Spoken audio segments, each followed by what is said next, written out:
Party Monday.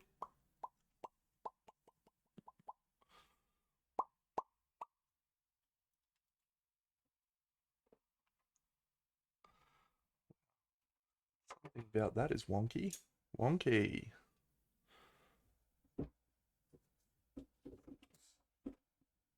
Ah, wonky.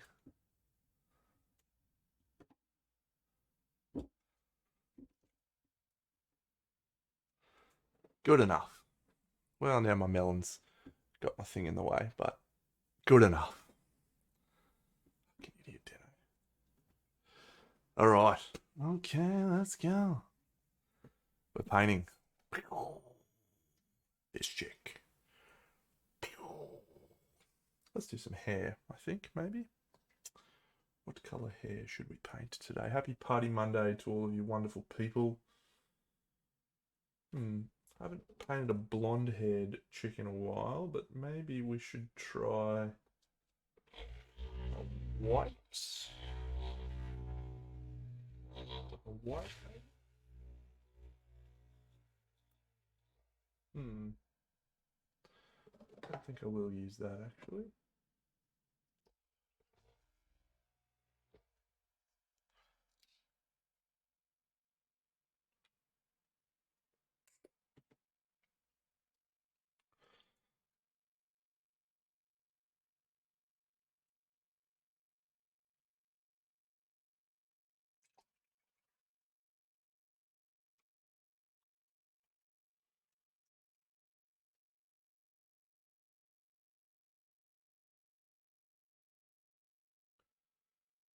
Yes, this is a very enjoyable model to paint so far. It has been pretty much a dream. Cast is good.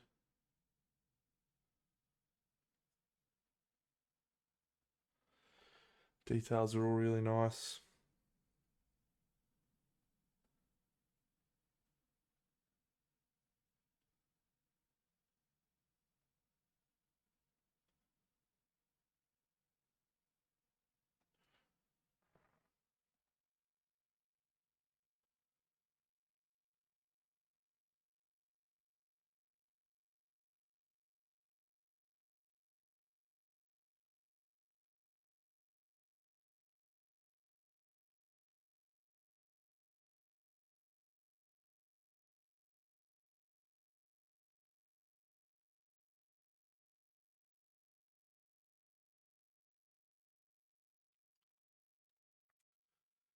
G'day, Shadow Uvray.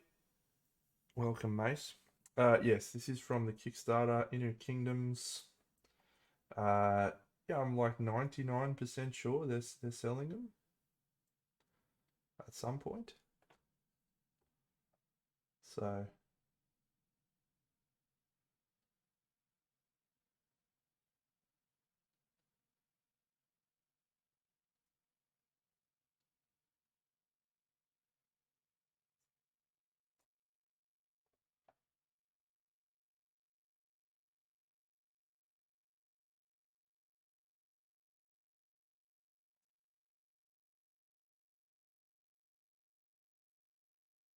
you'll be able to get them if you want them.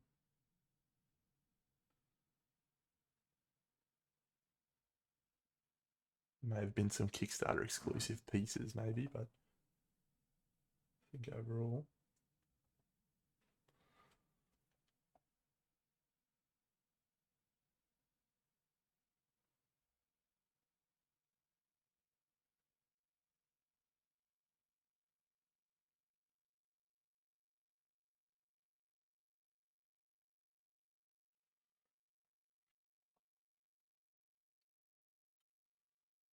Yeah, we'll establish if we like the grey slash white hair soon.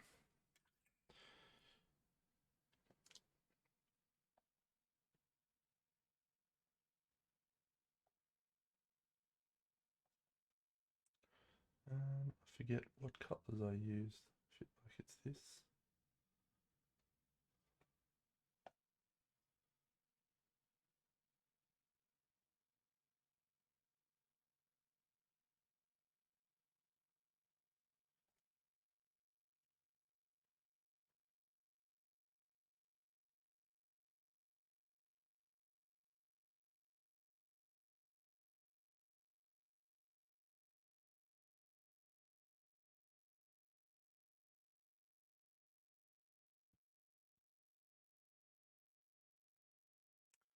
G'day, Paul. Hey, Paul. Hey, Paul. Hmm.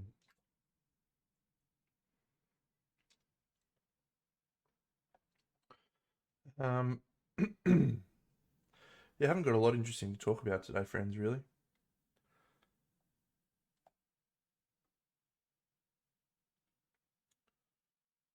I did not a lot exciting on the weekend.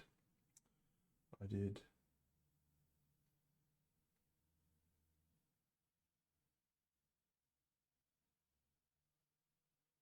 Um, yeah,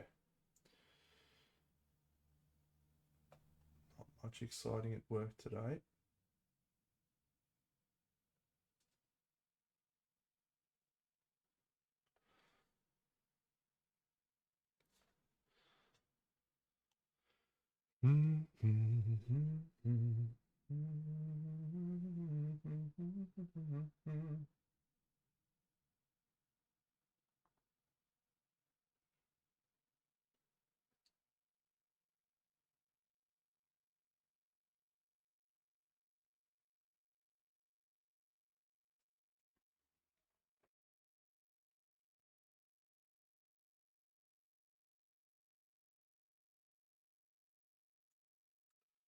Maybe we'll try and do a little bit of patterns or something. I've only got one other one that I'm going to keep, which is this one,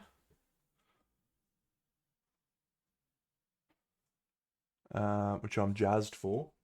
I also got the one with the face, but the mask veil over her face, but I gave that to Bunny, and I got this one. I'm going to do a giveaway for her in the next couple of days, probably, which I'll explain a little bit later on. Yeah, not too bad down here for us, mate. Now it was pretty close run thing there, but yeah, all's back in order now. G'day, Wampa. Mate, I hope you've been watching the Cowboys. Jeepers.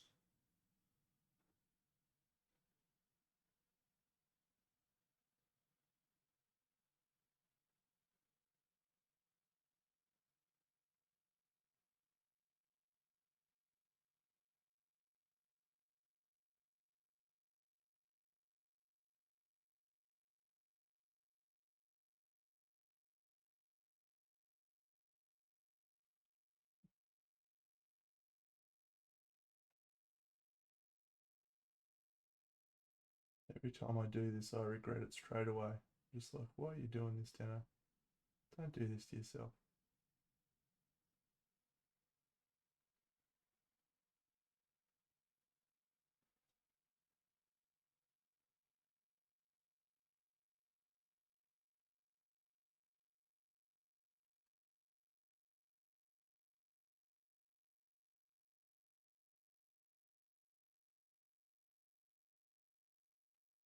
If you don't do it, Deno, you're never going to get better. Yep. Third place. We scored probably one of the greatest tries scored on a rugby league field on the weekend.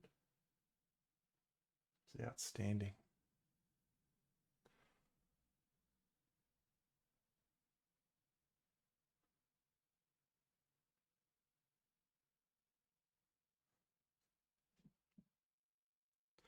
G'day, Rowie.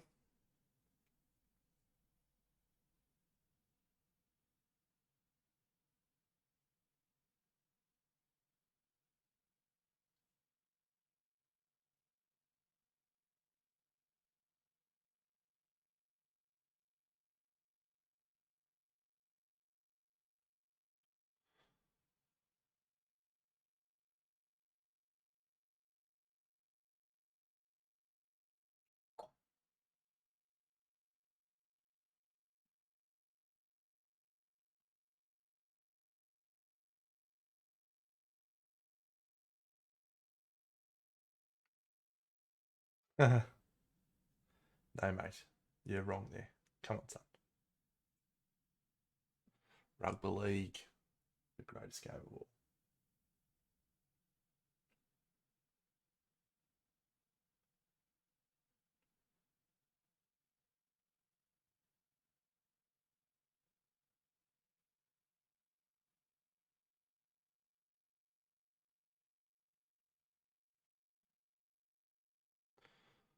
Ah, beautiful. G'day, Jen. Jamside. Love Jamside.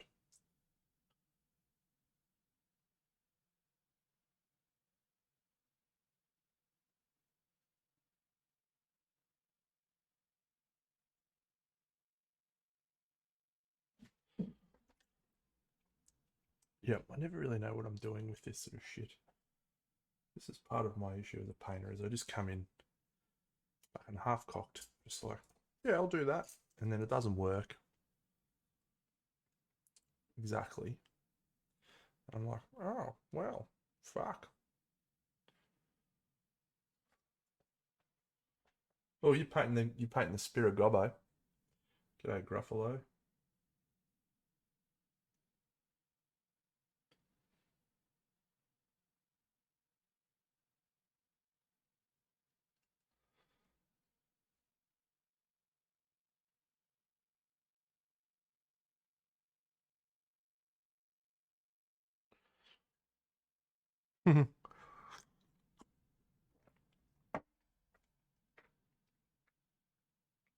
Sanchura, it's upstairs. Pretty sure. Just near the sushi place.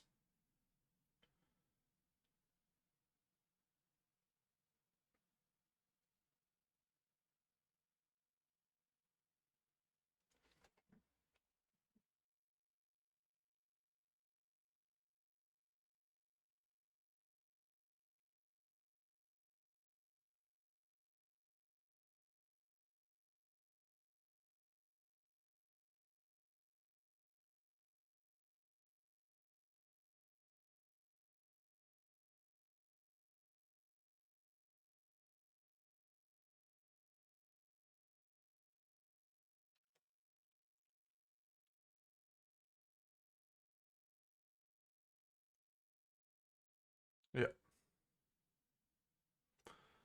know it well. Been there on many an occasion.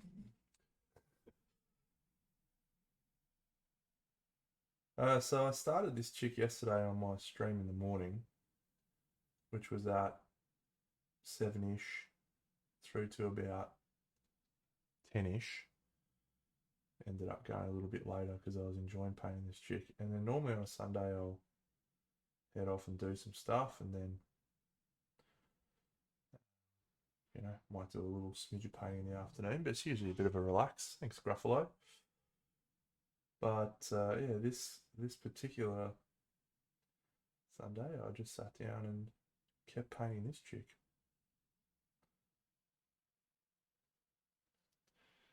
which was tremendous.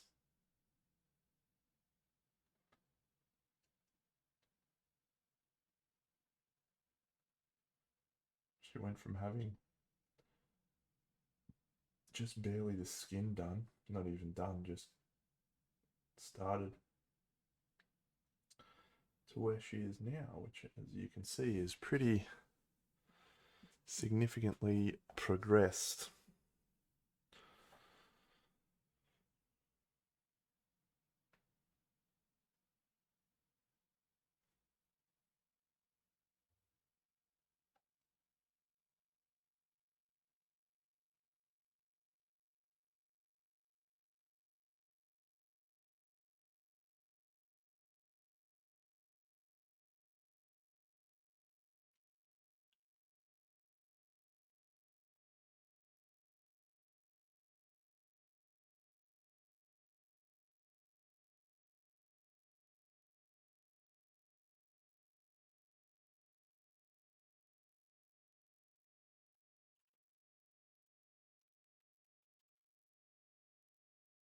Is that the Spirit Goblin, Jan?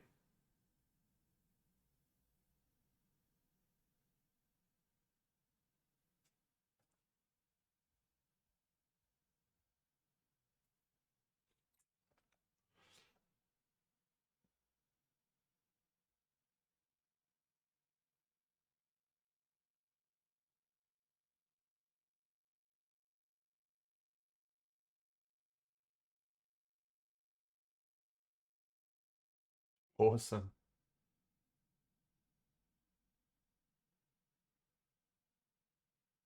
Yep, you picked two absolute bangers there.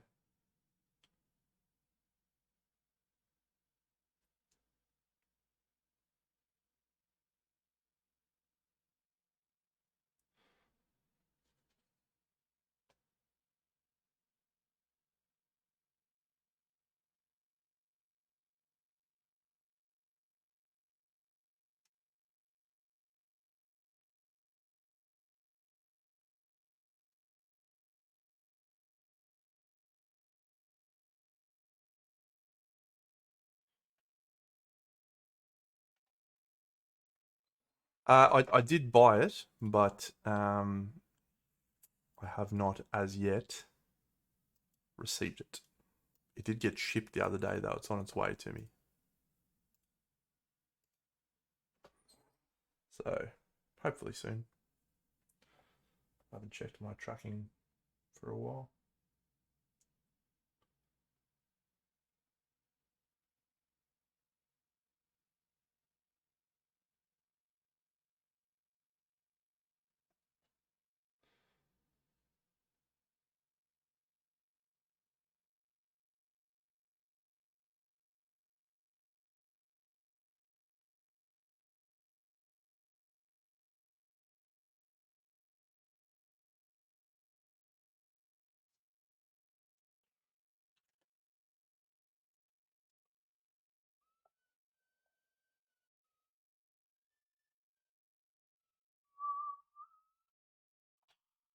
And she's a maniac, maniac on the floor.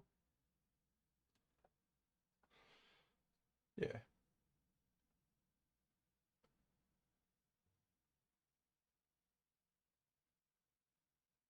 It'll get here when it gets here, mate.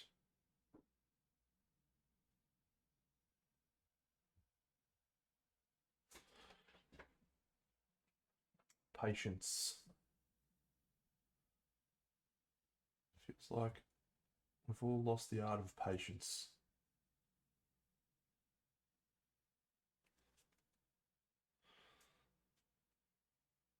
in general.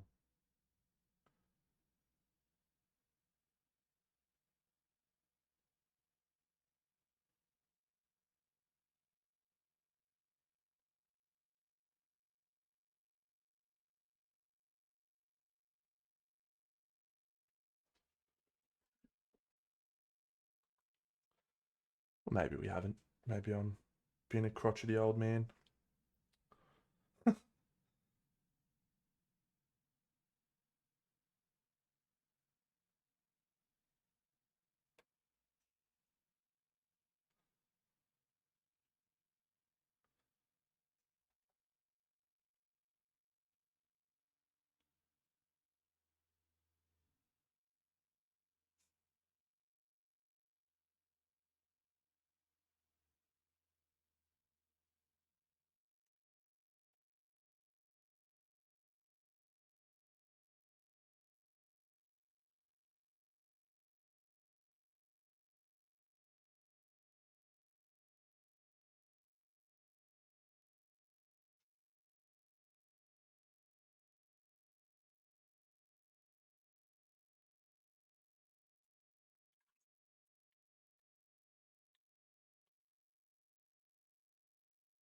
Surely it's got to be related to the brain chemistry and devices.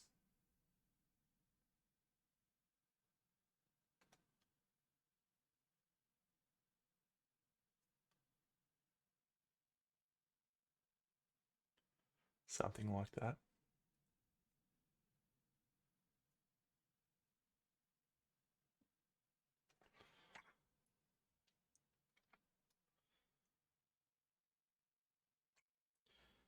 Hmm.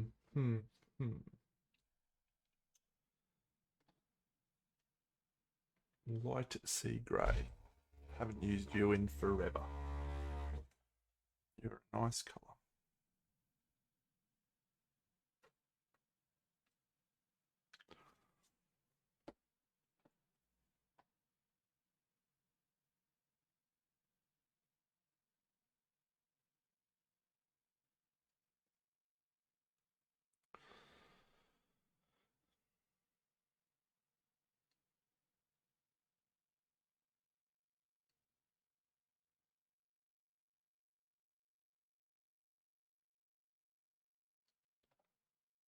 Yeah, there's got to be some chemical reason for that.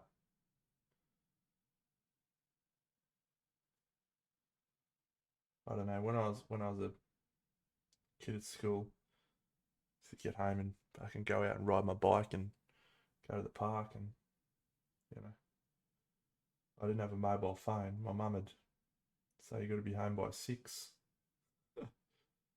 All right, 6:30 would roll around and you'd be like, oh fuck, I was got to be home. So you'd rush home.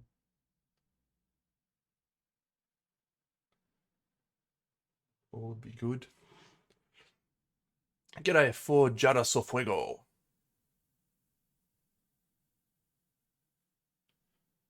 Don't know what that means, but I know fuego is fire.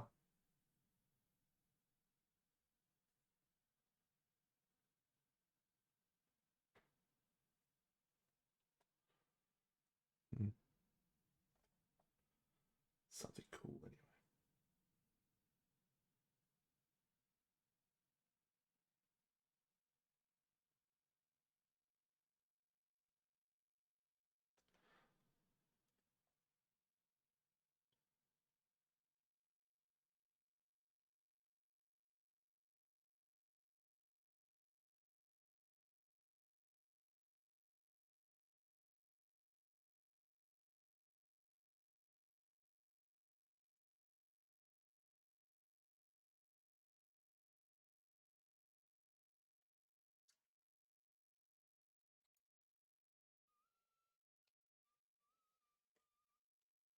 Ready or not, you live for the passion. That's all that you got. Whoa, we're halfway there.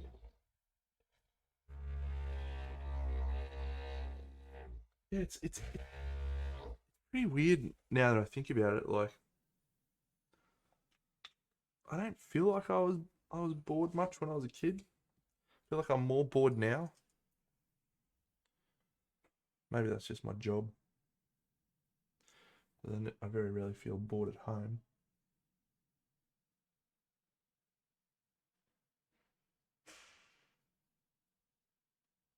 Hmm. Don't know.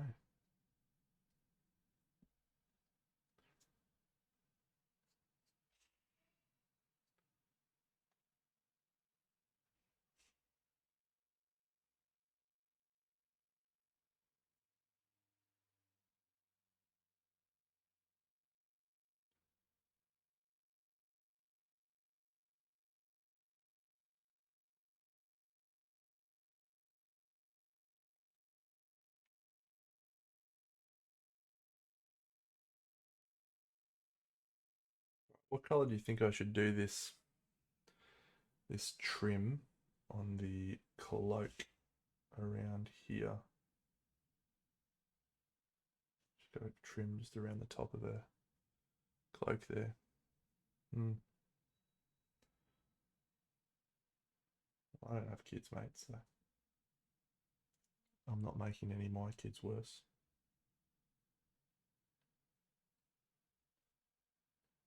by my very existence.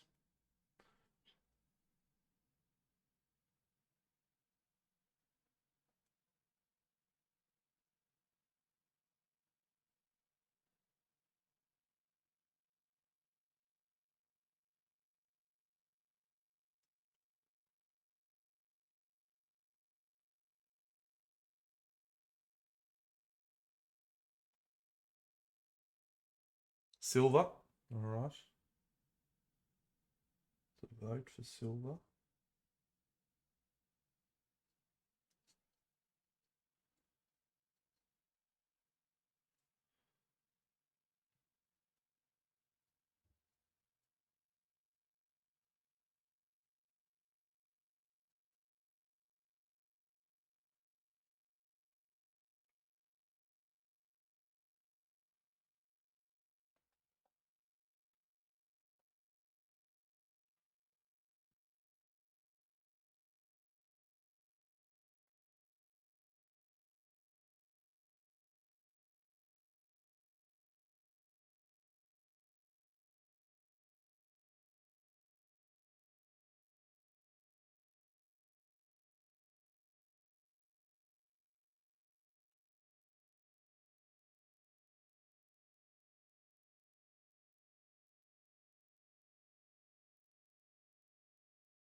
No, no. Unfortunately, it was well.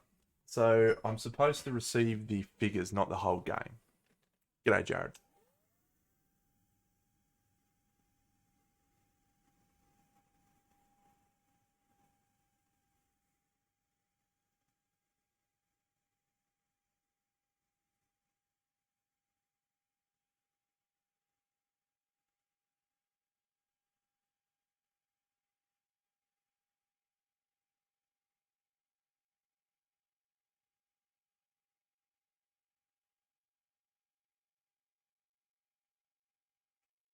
Yeah, and unfortunately, no, they did not turn up. I was hoping to see them today, hoping against hope, and yeah, it was no soup for dinner. Um, but I think they'll probably be there. There was maybe the next couple of days.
Yeah, when the figures do turn up, I'm probably going to do a live stream. Um, might try and do it on YouTube, actually. We'll see. Um, haven't done a stream on YouTube in a while. I actually did a couple when I first started streaming, which was pretty fun.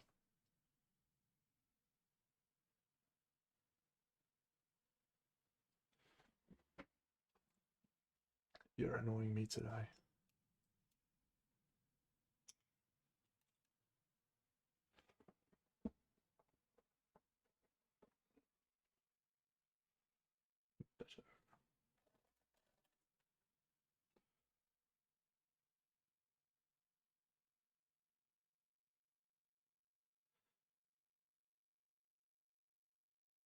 Yeah, because I want to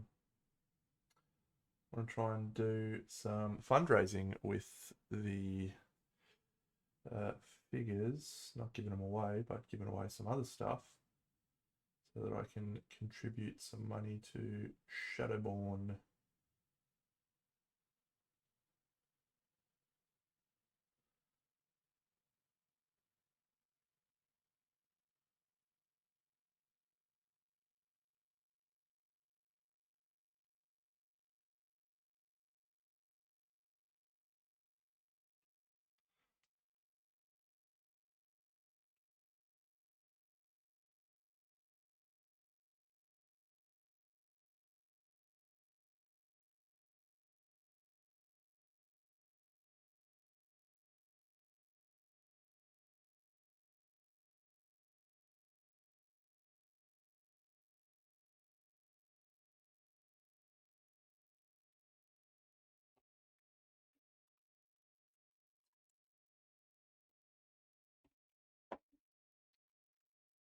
Love painting cloaks.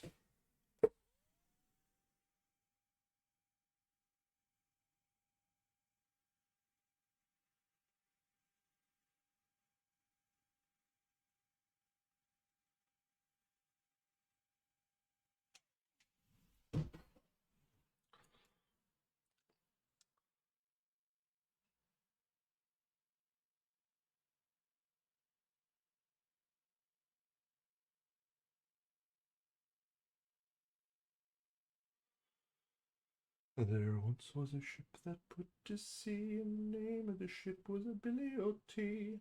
Winds blew how, oh, down my bully boy blow. Hoo.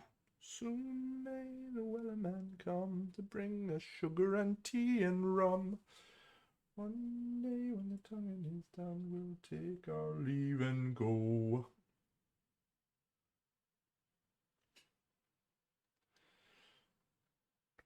I haven't thought about it yet. You're making me think about it now. Uh, yeah, I mean, I think cloaks in general are just like I don't like worrying about uh, the fabric too much at this stage, mostly because you're just building up volumes and understanding all the light. So, but if you were going to do a wool texture, you'd probably want to start introducing some of that early on.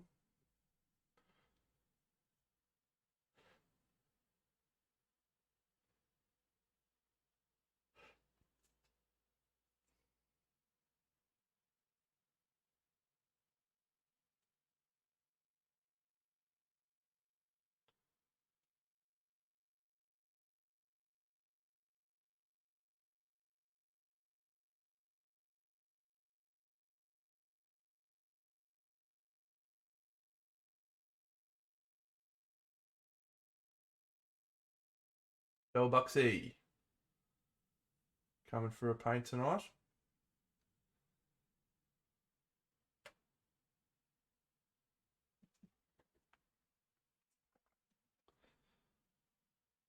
Beautiful. Just give me the word when. 8 o'clock-ish. Sounds good.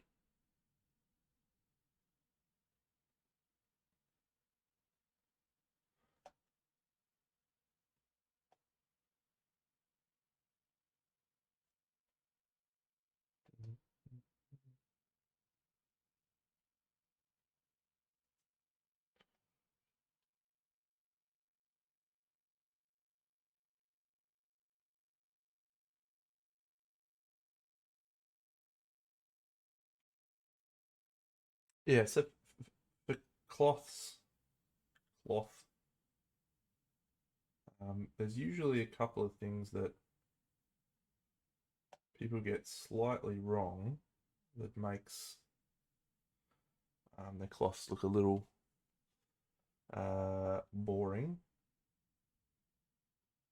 or slightly jarring. And it usually has to do with when the fabric folds. Um, so if we're looking at the light source, right, obviously you can see my light source is from the top left. So I'm hitting most of this top left area with my light. But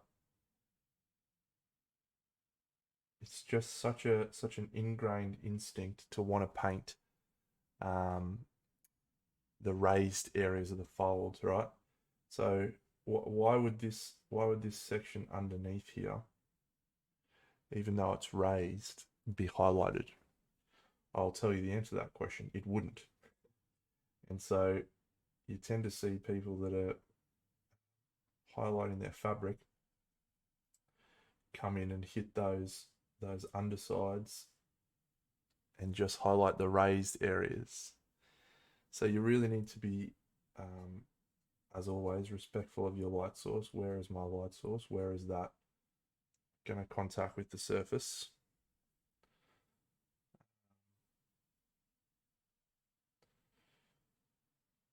And usually, if you are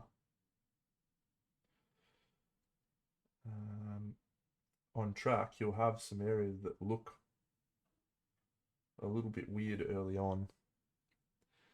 Um, but the more you progress with the highlighting and stuff, um, the better it tends to look. G'day, Weetabix.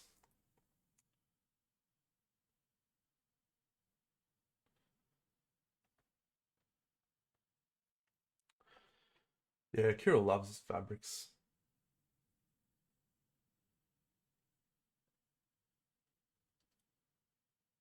super relevant when you're painting a lot of historical stuff like he does. You know, sometimes you don't get to differentiate a lot of stuff with colors, and so you have to differentiate with textures and fabric materials and stuff.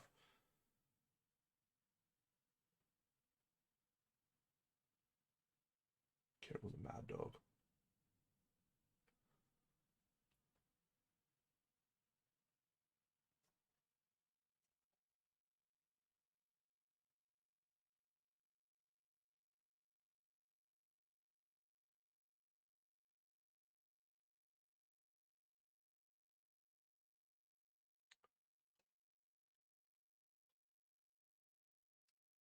There once was a ship that put to sea. Name of the ship was a Billy O.T.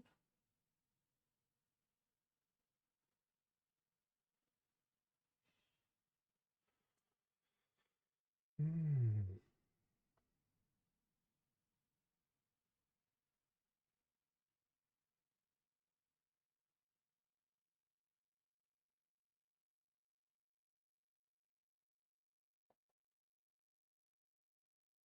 The other thing that people tend to forget is, again, if your light source is predominantly top down, um, even recesses like this, they shouldn't be a shadow.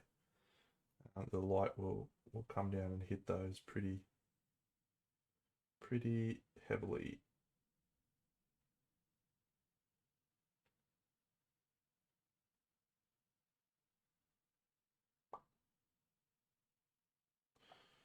All right, I think we will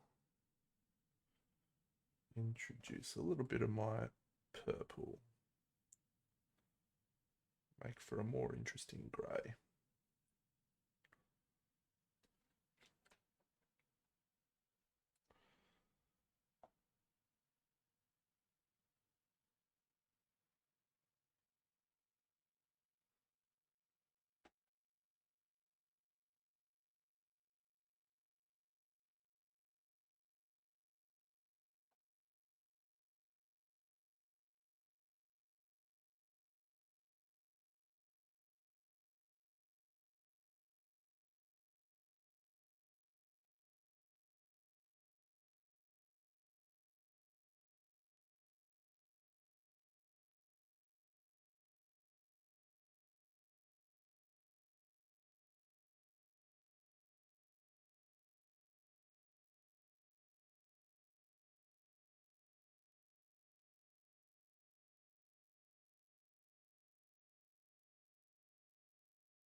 Hungry.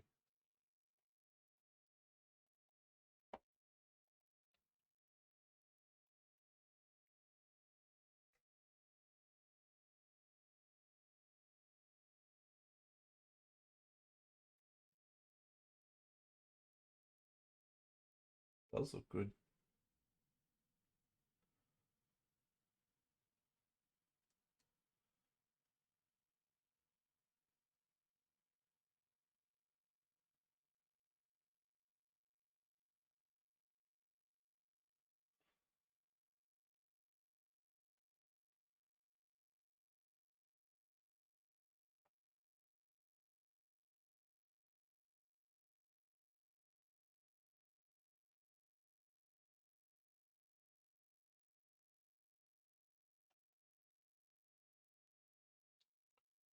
That wasn't me giving myself a rap then, friends. I was talking to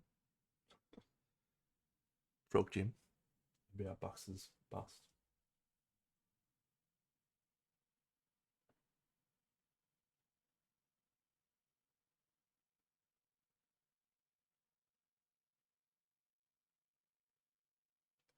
I am quite partial to giving myself a rap, but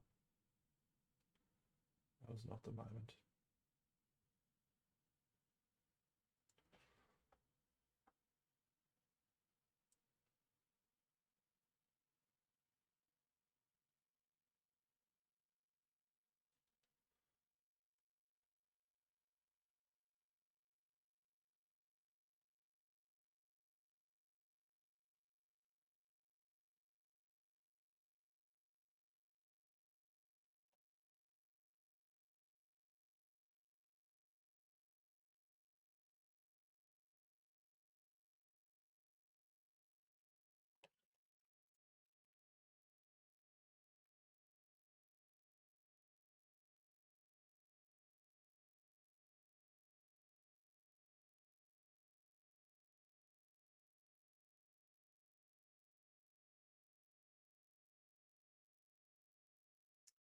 Nope, nope. That was yesterday. But I have some more metal to do if you want to watch it. I'll do this little shoulder pad thing, arm guard.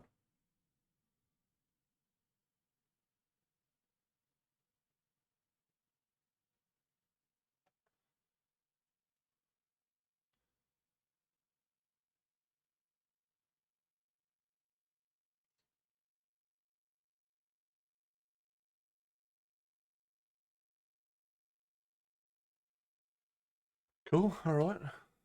Let's do it in a second. Boom.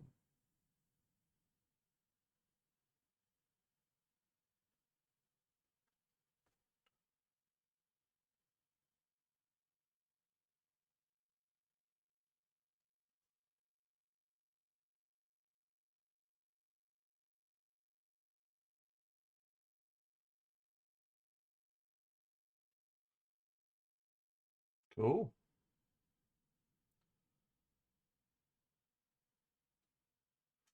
You painting this chick? I hope so. I think this is an awesome figure.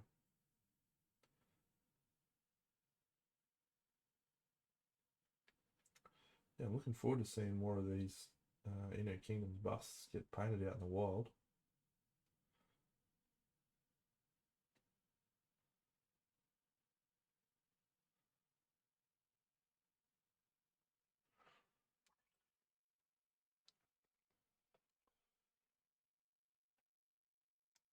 All right, let's do it. So we're gonna start. This is a color called Tenebrous Grey, which is just a dark, I don't know, reddish grey. It's got a little bit of browny red in it. So cool. Then we're going to mix in a little bit of red into some Tenebrous Grey, this browny red, and then we're going to mix in some of this colour, which is called Morning Sky, to get us this cold, bluey, reddy grey here. And then we're going to look at the way I've highlighted these shoulder pads lights. So the light is coming from here, so we've got a light rain down like that, and then we've got this little reflection here. So we're going to basically place the majority of our light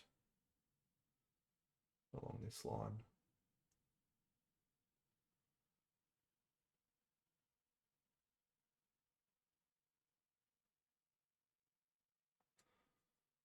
Uh, yeah, roughly.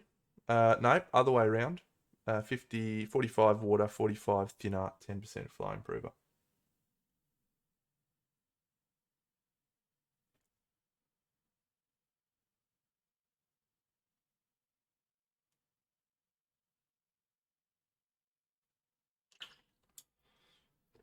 All right, then we're going to slowly but surely mix a little bit more of this color. Yeah, pretty close. Into this. So this is this morning sky. Blow my bully boys blow.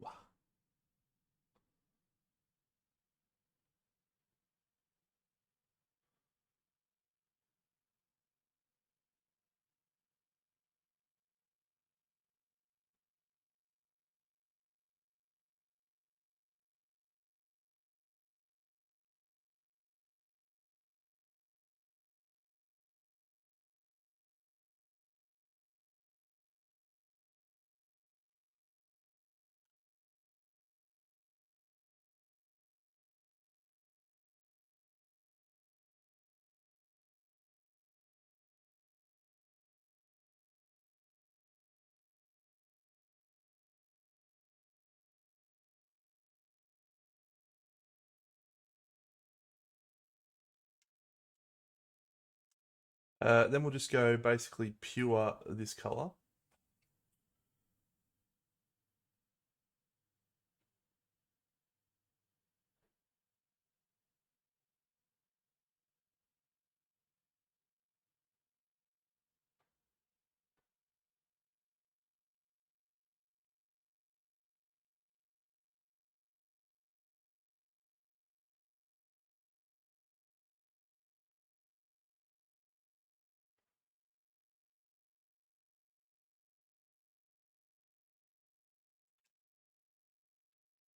Uh, G'day, Peapot. Which mixture are you talking about? The one I was talking about? That's my airbrush mixture. I do have a little bit of Joe Sonia magic mix here, which I use on occasion to dilute my paints a little bit, but at the moment it's just pretty much water. There might be a little bit of um, thing in there actually, magic mix.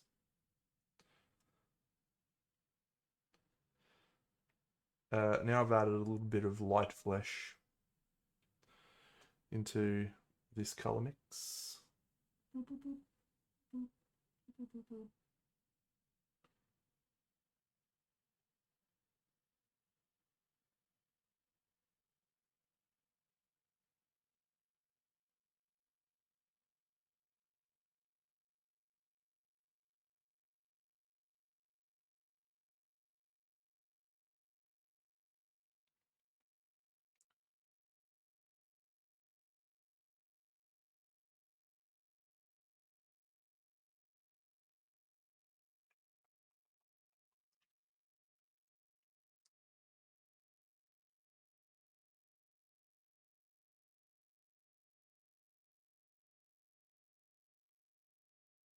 Uh, Mostly light flesh.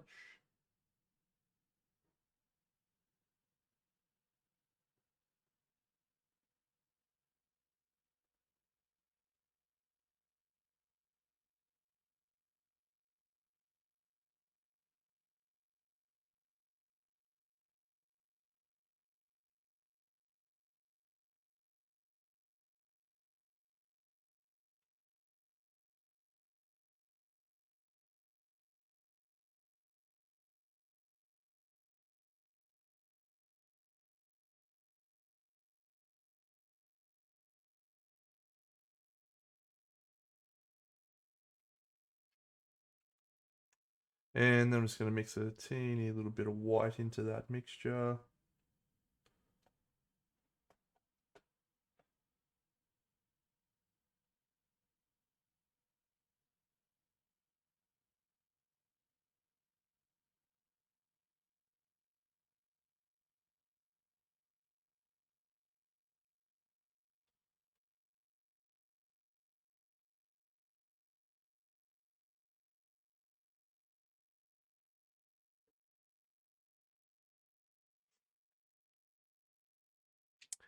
So those are the colours I use, but if you have a look, it doesn't look exactly the same, and that is because I did a tiny little bit of airbrushing afterwards, but we're going to try and replicate it without doing airbrushing on this space. So I'm just going to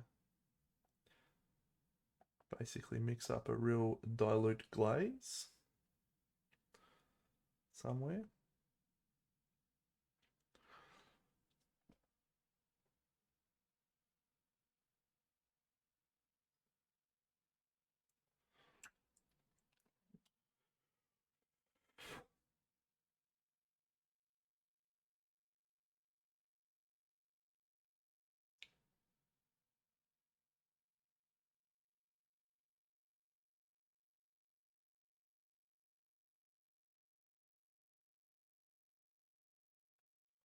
And then I use a tiny little bit of dark blue, which I airbrushed from underneath. It's all right.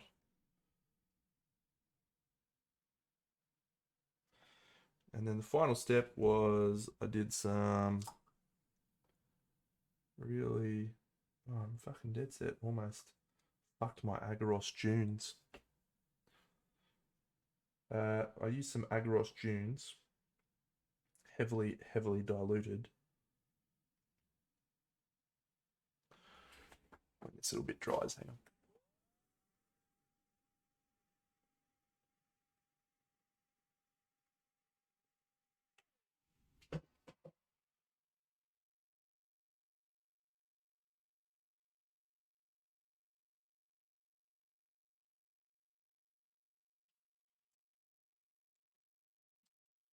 And then when that dries, it's basically that. That's all it was. Pretty straightforward.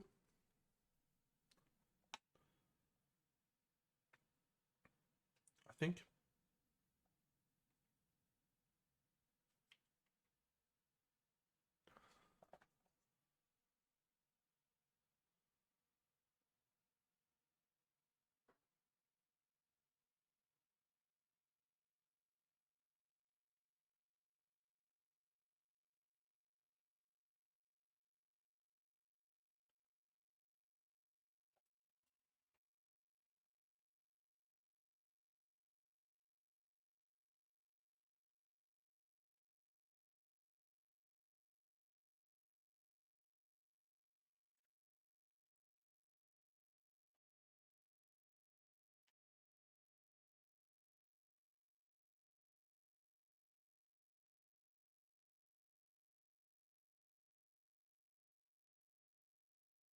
Well, it is straightforward, mate.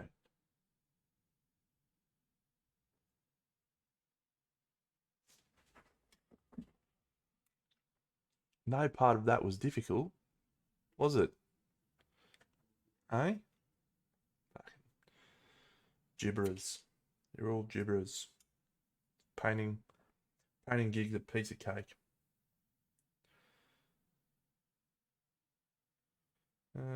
Yeah, this color with some yellow.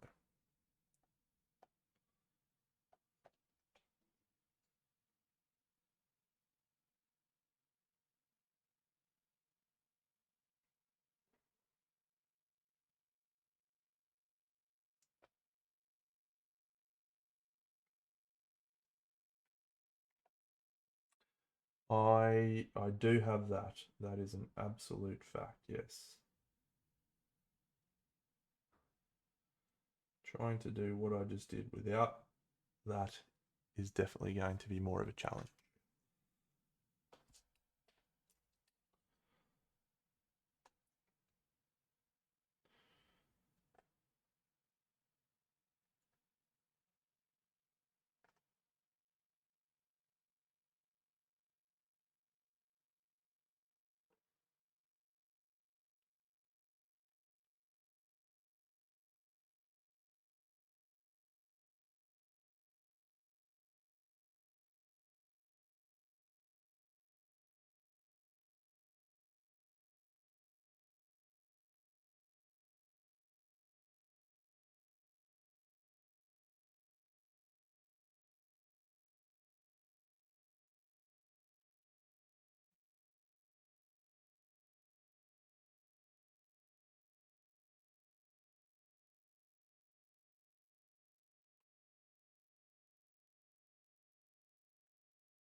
All right, let's do some more hair. What color can we use for that?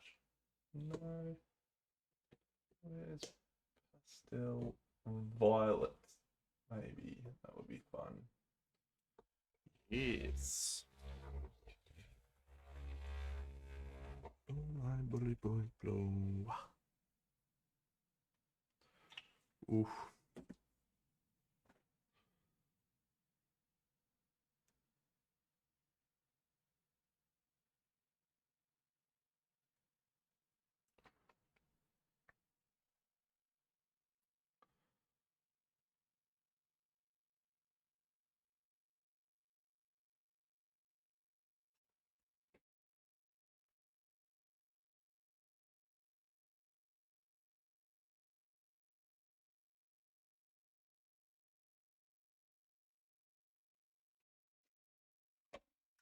G'day, Bunny. Happy Party Monday to you.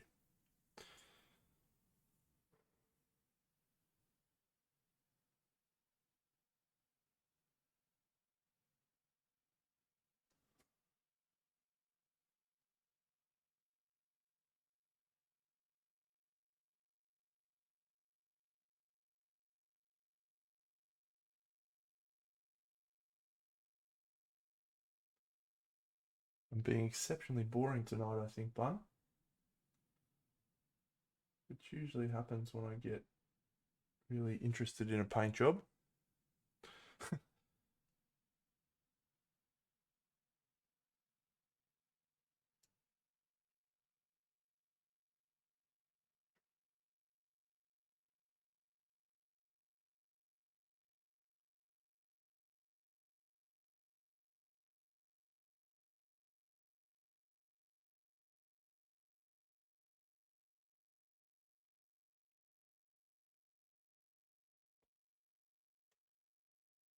Thank you.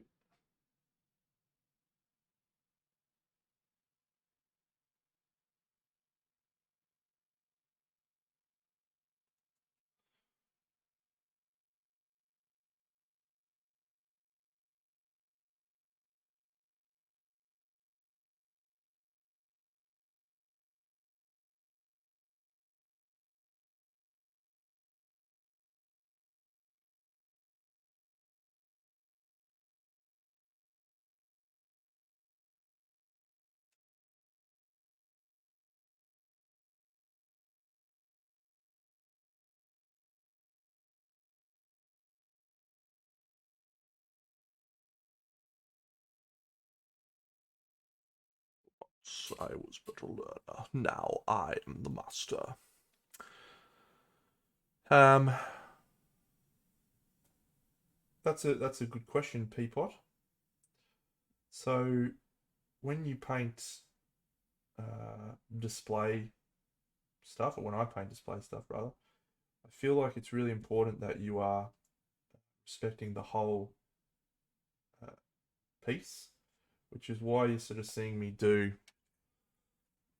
little section different here, section there, because I think what I'm trying to establish is all of the different elements working together. So by sort of working a little bit on the hair and then working a little bit on, the breastplate, or you're not just leaving each individual volume by himself. So I'm treating each volume as an individual in terms of the way that I paint it, but I'm always trying to respect the whole figure when I make decisions.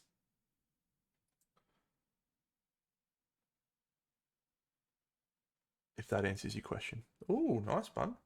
That's a fucking great figure.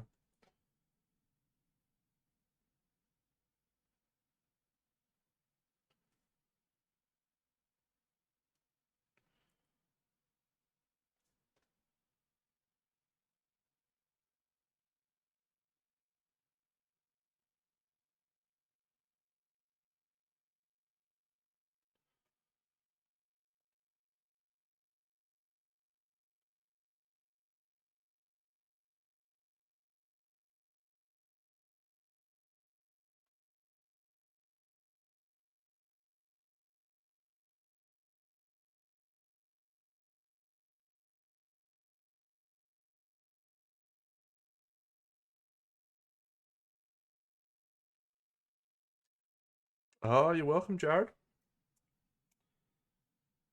I am very appreciative of that piece in general.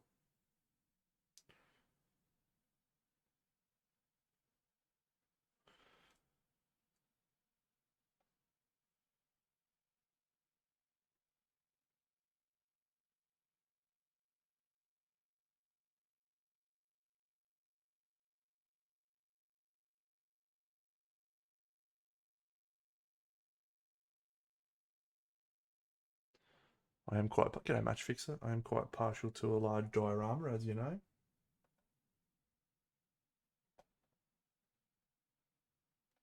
So seeing another one warms the deep, dark places of my heart.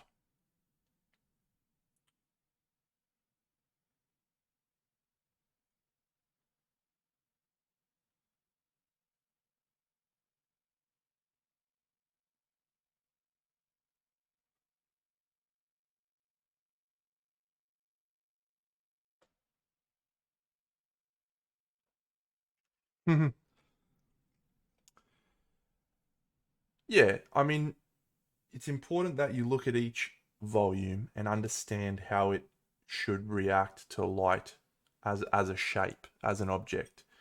Um, this is effectively like a triangle, right? So we need to understand how that form reacts to light.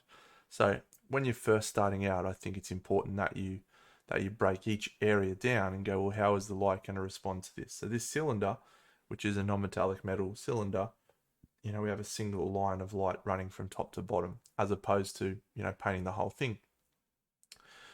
So each of those surfaces needs to have a different response to the light. But once you've sort of got a handle on that, that's when it's really important to start looking at where each of those cylinders or each of those shapes exists on the piece as a larger whole, uh, the light in relation to that.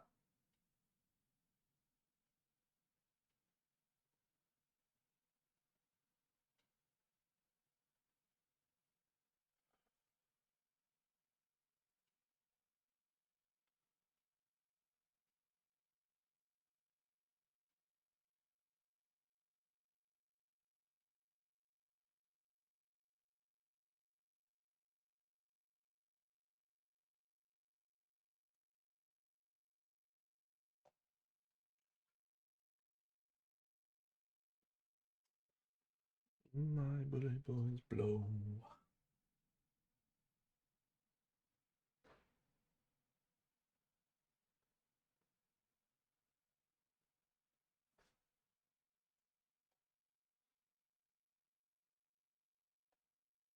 You're very welcome, Peapot. Very welcome indeed.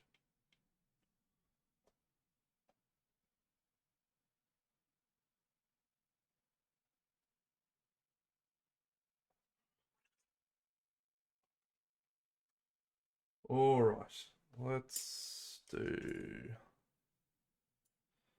this.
G'day, Weetabix.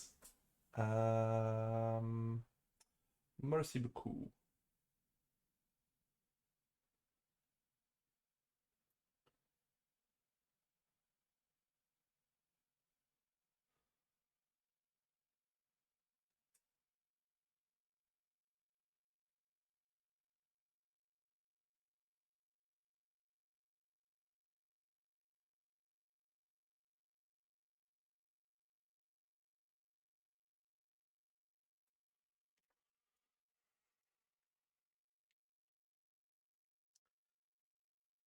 I'm not sure. I'm not sure what to do about these shoulder pad bits. Should I make them gold? Maybe I should make them gold. Not sure.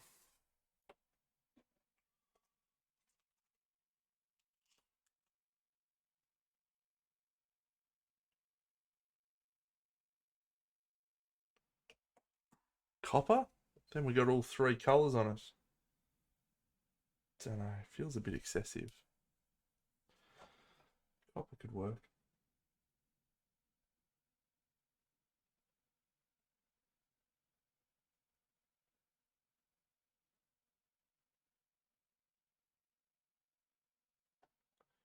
I think silver bun. Sort of what I lean towards as well.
No, I'm sort of a bit stumped on the other areas at the moment.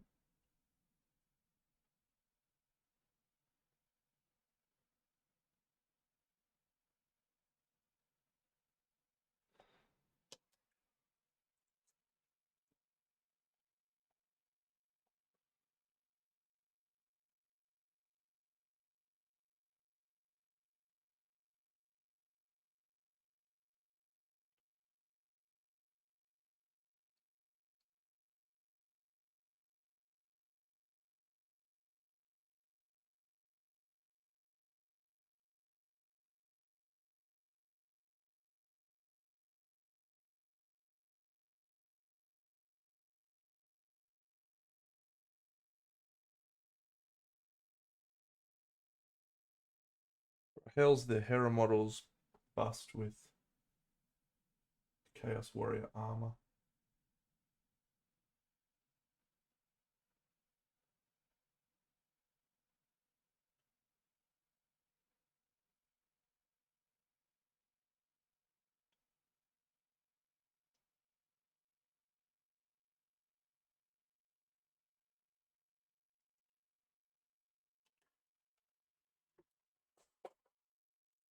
Burp.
So some good news today, friends. Bunny and Ben have decided they're going to start streaming again, which is fun.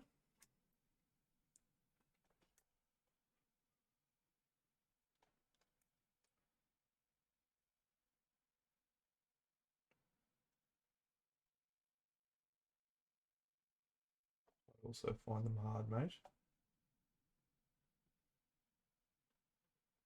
It's much easier to paint a craggly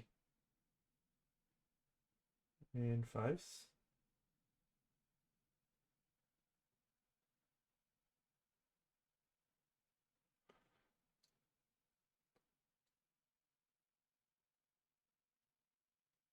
Have you gotten as far as planning what nights you'll be painting and streaming?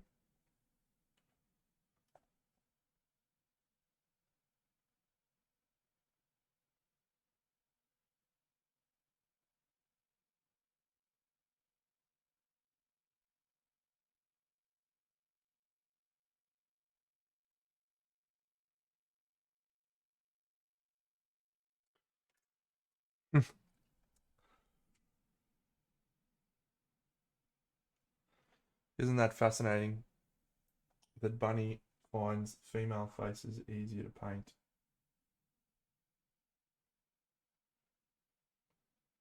I reckon that is absolutely got something to do with makeup and like learning contours on the face.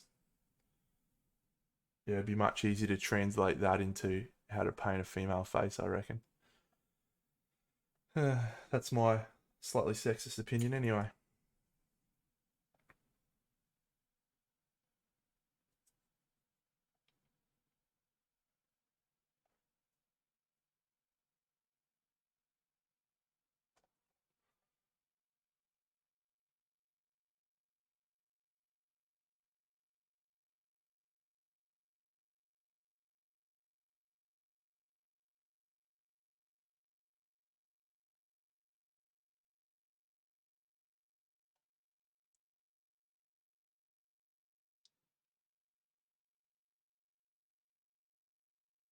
I'm looking forward to it. It's just another thing that Bunny can absolutely crush Ben on. Wouldn't be the first time for me, mate.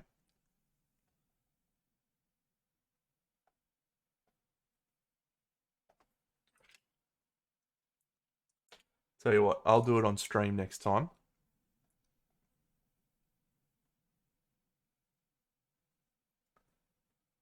and you do it at your house.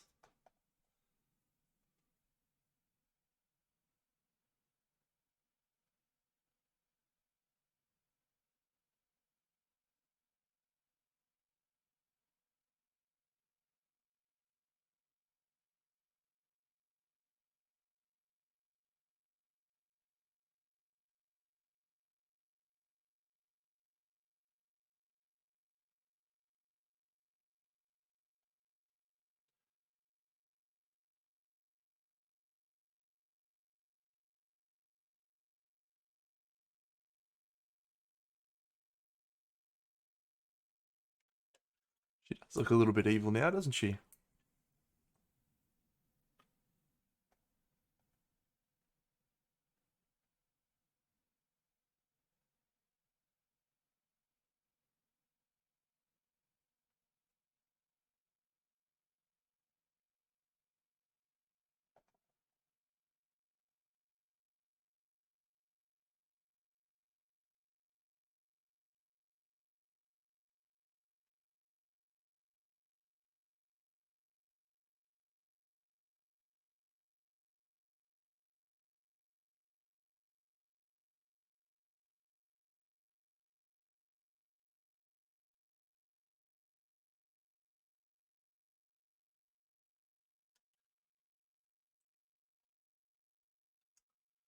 That is the power of eyes and expression. G'day, Benny.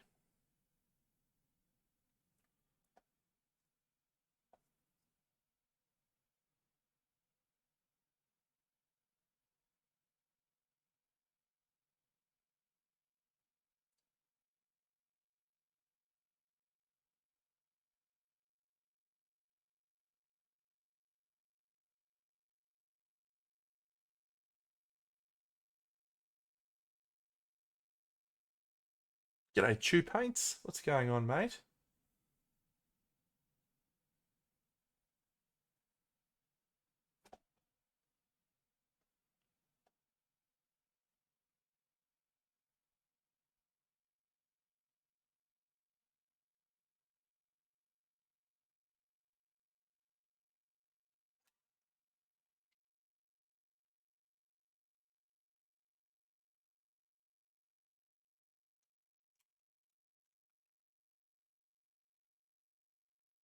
Come on.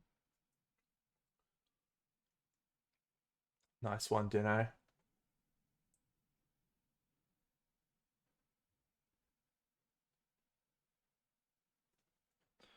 Love that.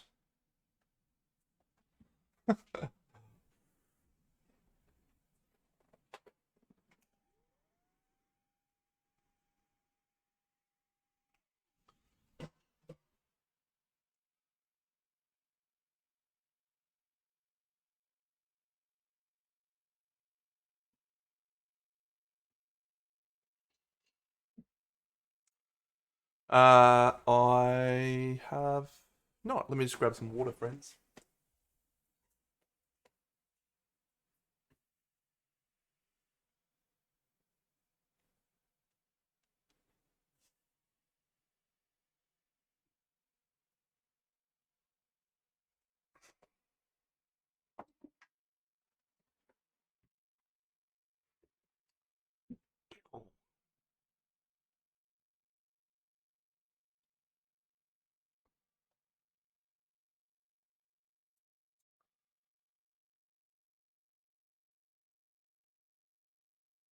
All right.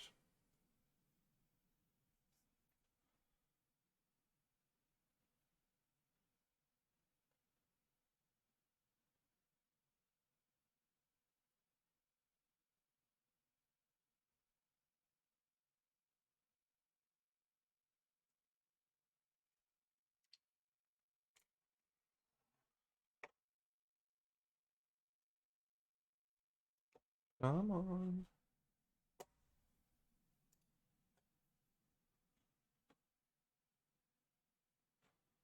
Ah, cool. They look nice.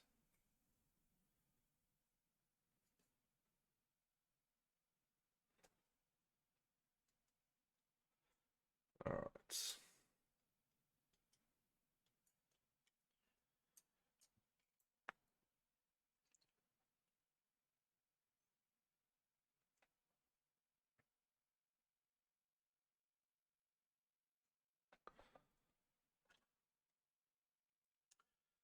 Um,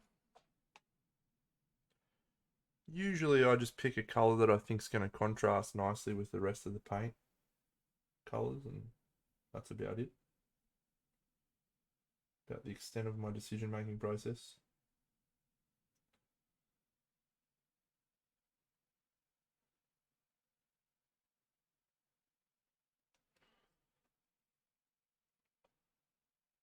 Awesome. You're gonna get her. You should get the dancing Samoan chick from, is it Nocturna? I don't think it's Nocturna. Whoever it is, do one of those as well. Seasons.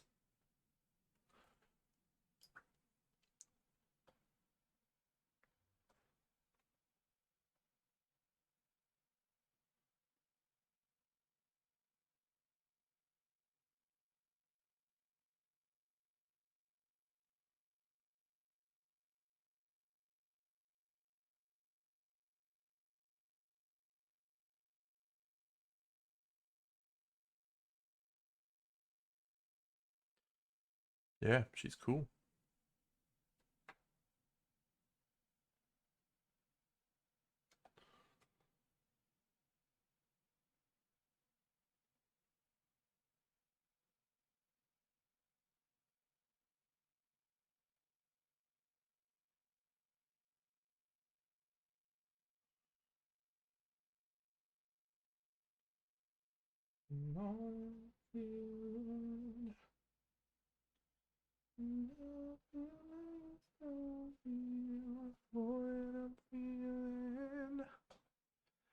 I must be dreaming. Your best bet's probably to go check out FER Miniatures, mate, if you haven't already looked there. They do a lot of historical stuff, but off the top of my head, I don't recall seeing any Persian soldiers. There you go. Peapot's giving you a good steer there.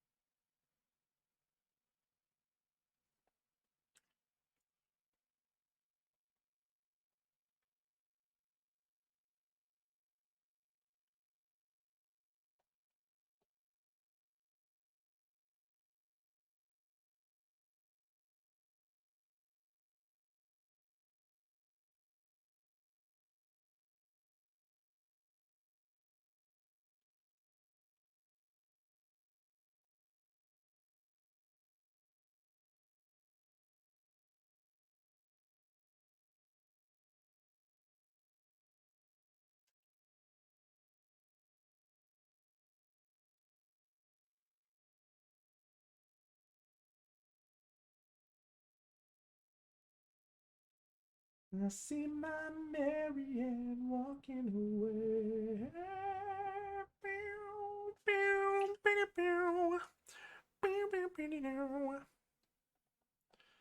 It's more than a feeling.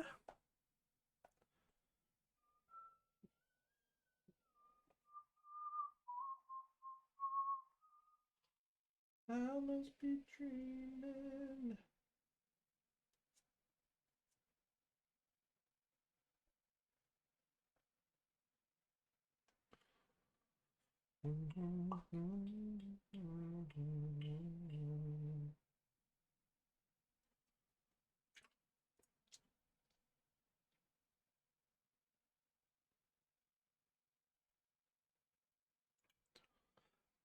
Marzipan, I've been a professional singer for as long as I've been streaming because technically I do this as a profession. So,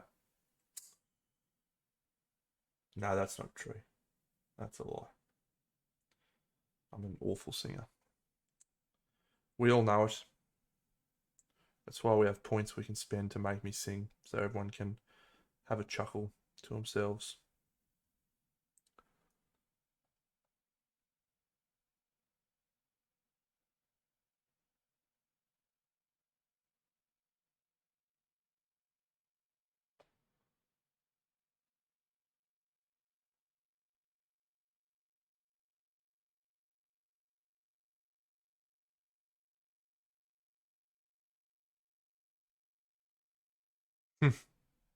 I did. Patrick Swayze. Dirty Dancing.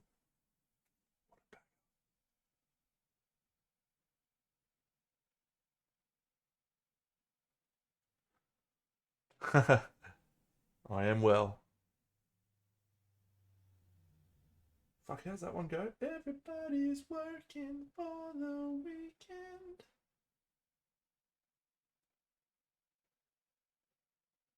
That's about all I can recall.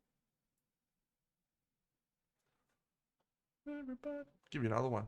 I don't really remember anything else from that song. I feel like I should know more of it.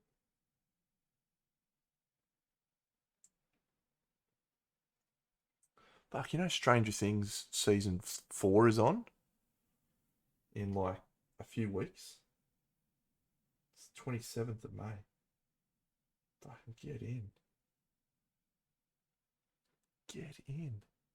It's going to be unreal.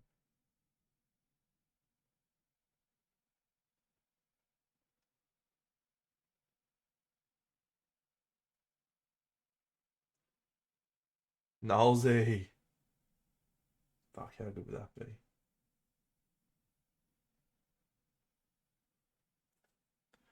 Getting some nosy.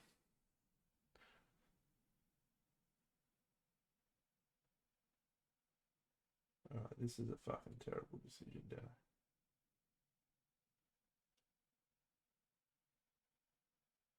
Just piss this off.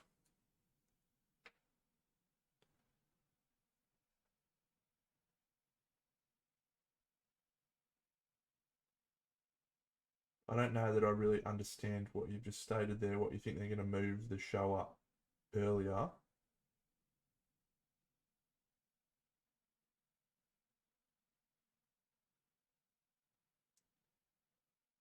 I'm perplexed.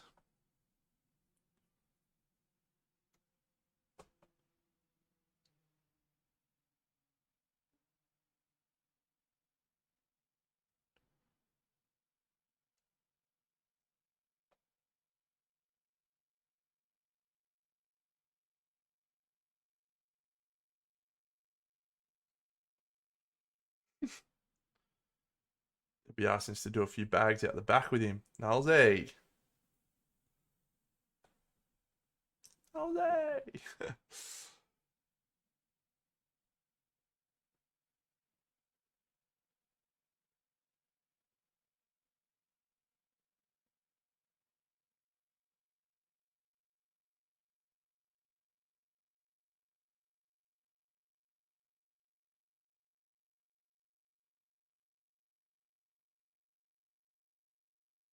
Just looks like you've painted some ball sacks, Dano.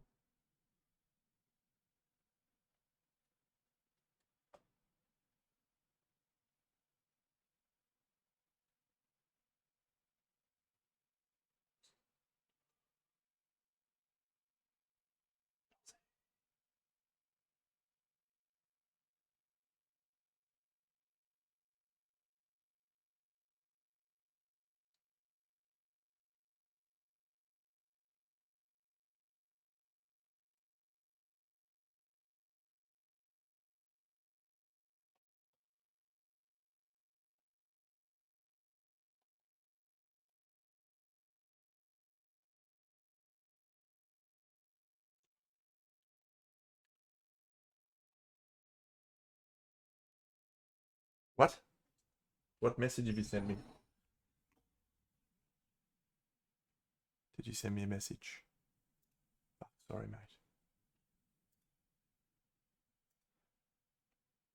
Okay, let's go.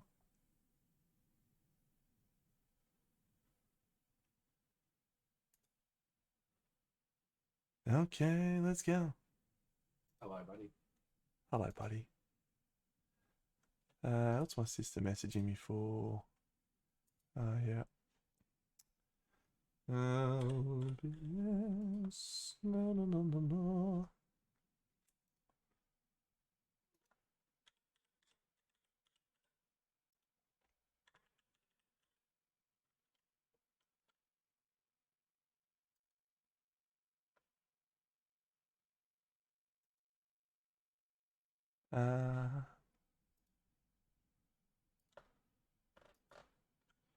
Fuck, did you finish that guy already, or are you still going?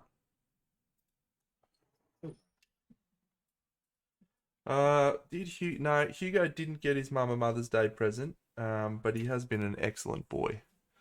He has been a very good boy.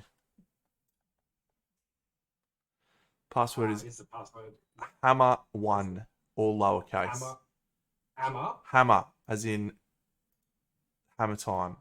Oh, hammer. Yeah, all lowercase. All lowercase, hammer1. One as in digit or spelling? What? It's a digit. Who would fucking write 1ONE?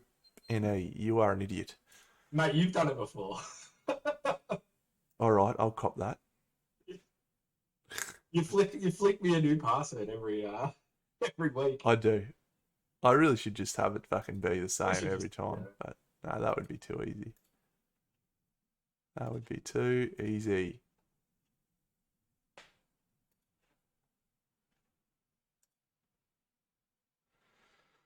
The last 2 hours have absolutely blown by the way. Have they? Yep. That sounds like you're enjoying yourself. I am enjoying myself, but jeepers.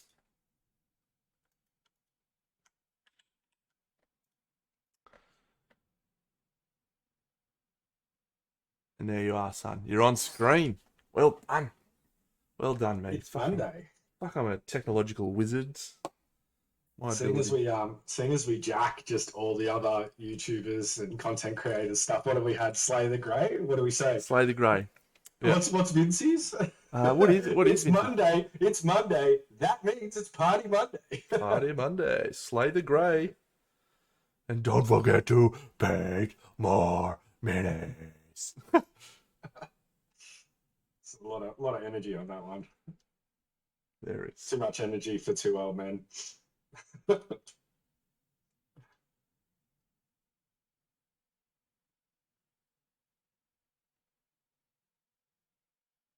You enjoying this one, mate?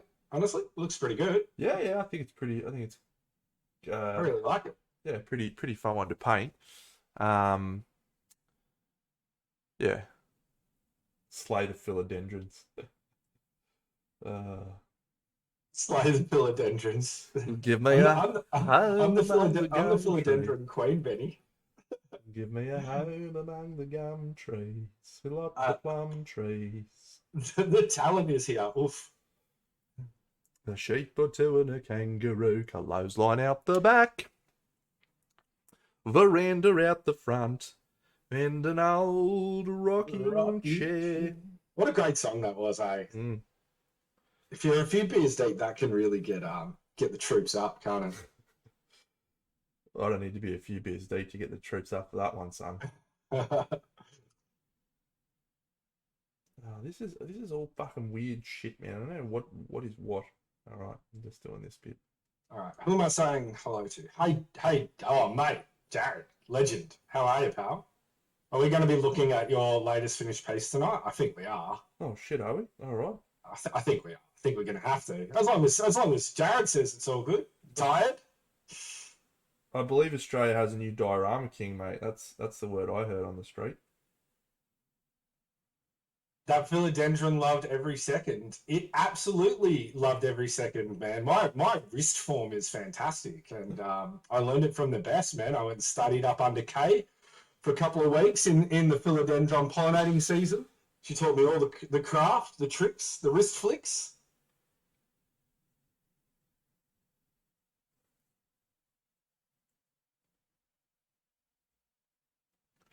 So this piece that you're painting right now, mate, is so close to a color scheme that I'm just dead all for. And you can't do it because you chose to have the hair, the white color, but it's got the retribution of scry feel to it. It does, yeah. Like, it is a little bit ret. It is a little bit retribution-y.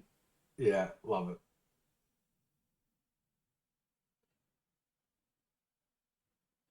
All right, let's bring Jared's piece up now. Mm-hmm.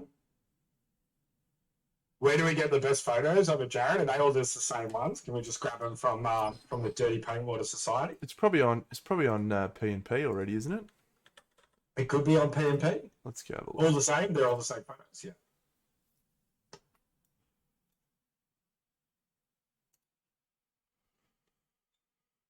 There it is on the P&P.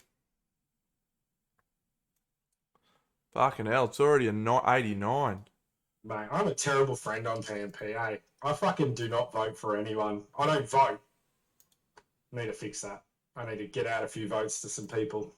Wait, I have to upload something before I can vote, don't I? Yes. So this is Jared's diorama JC paints. He's done a conglomeration of the Hera models where he's got two of those. Actually, they're all Hera models, aren't they? That little dwarf's Hera as well. Yeah, everything there is Hera. Yeah. Only two of them are from Wastelands. So two from Wastelands, one from one's the new orc. the new dwarf, and then the orc. Yeah. So what I think is really great about this is just the composition. Hmm. So you get a real sense of action and the two sides sort of facing off. This is like the classic like fighting game um lead promotion poster, Sure. where you see the two Yeah. sides, maybe Marvel vs. Capcom or whatever the case may be, and you see those two sides clashing together, like, and everyone's framed really well in action. You could also say Avengers, sorry, Captain America Civil War or Endgame, when they all meet. That's the vibe I get Yeah. from this. Let me tell you where he's gone I wrong, love it. though. Let me tell you where he's gone wrong. Uh, all of these figures on this angle, which is our best angle, are facing inwards. It feels like they're all facing away from the screen. Yeah. You need to artificially just tilt them a little bit outwards so that you're getting a little bit more sense of connection to the figures. So the Which figures do you, feel connected to each other. They're just not connected to us. Yeah, and do you think that might be photo versus real life? Like when we see this in real life, do you think it's going to, because they are all engaged with each other and we're going to have the ability to move that around, that we can probably enjoy it a little more? Whereas for a photo, you probably want to put them all on, like you said, these slightly artificial angles to open them to the camera. Well, I mean, so this, if even if you have a look at this angle, right? So this is an angle that you should have an open um, poses from the two on this side, and both are still closed off. Yeah, Um, so I think, yeah, I think that's just and it's super challenging, right? Because if you go too far, then the models lose connection with each other. But when I look at this, and this is the hero shot, right? This is the best shot of all of them. Um, we've just got slightly closed off elements. Uh, if you go to this angle, this is probably, I think, my favorite angle because you get a real sense of motion, yeah. from the top down. And That one's a nice one too. That's like a very diorama shot. yeah, Like not necessarily a miniature shot, but a very diorama shot. And I do like that. yeah. So where he's gone really well is the integration of the base into the story and into the palette. All of these models feel like they belong in this environment, which is a important component for me and what I look for in figure painting. There's a Yeah, and, few. and touching on that, a massive up is the environment itself. Like every single piece for me of the environment really does feel like it's there and it belongs there. There's nothing that really feels too out of place. Look at the Um, angles. The angle of that tree is really, really well done. It brings you into the scene. yeah. You almost could have done the same with the rocks and had them facing outwards coming in. That might have Yeah, even. that's a good point to like sort of Yeah, centralize and, yeah, and channel you down into yeah. the gully. Yeah. Um, the only areas I think are a weakness in terms of the painting, and there's not many. I think it's probably Jared's best painting. I'm cutting you to ribbons here, mate. Please don't take it as I don't like it because I love it. Um, the yellow hair just is jarring to me. It shouldn't be yellow. It should be um, dirty sandy blonde because I think Yeah. the palette is so muted and warm and autumnal, and then we have this big old bucking yellow honker. Don't love it. Yeah, so I sort of thought, well, like, because I had a feeling we would look at this because we've kind of been, like, Jared's had us along for the journey pretty Yeah, much with this piece. So I sort of thought about all the things I liked and then the two sort of constructive feedback elements that I would give. But that's up to Jared if he yeah. wants it or not. Well, I'm gonna hammer him One of anyway. them, one of them you've already stated. Yeah. So the second one So is yeah, non-metallic metals in that's my general. second one as well. Yeah. So this Yeah. this axe blade right here, it's technically it's okay and done reasonably well, but where the fuck's the green come from? Like, there's no green in this environment, so there shouldn't be that cold bluey green in the axe blade. There Yeah, should be should be more the should be a brown and more yellow brown. Yep, feeling. exactly. Um, this axe blade on this guy is a little bit better in terms from a technical perspective, but I do I think think that's the best non-metal metallic for sure, for sure. of the lot. Yeah. Maybe that Axe 2 there is kind of nice. That sheen is hitting a nice point. Yeah, I think from a technical perspective that isn't quite right. But look, for a piece that's got so many different elements, you need to have a clear focus. And for me, the clear focus is the fur on the big dude and the orange on the orc, and those both Yeah. stand out as awesome. The skin tone on the barbarian really stands out.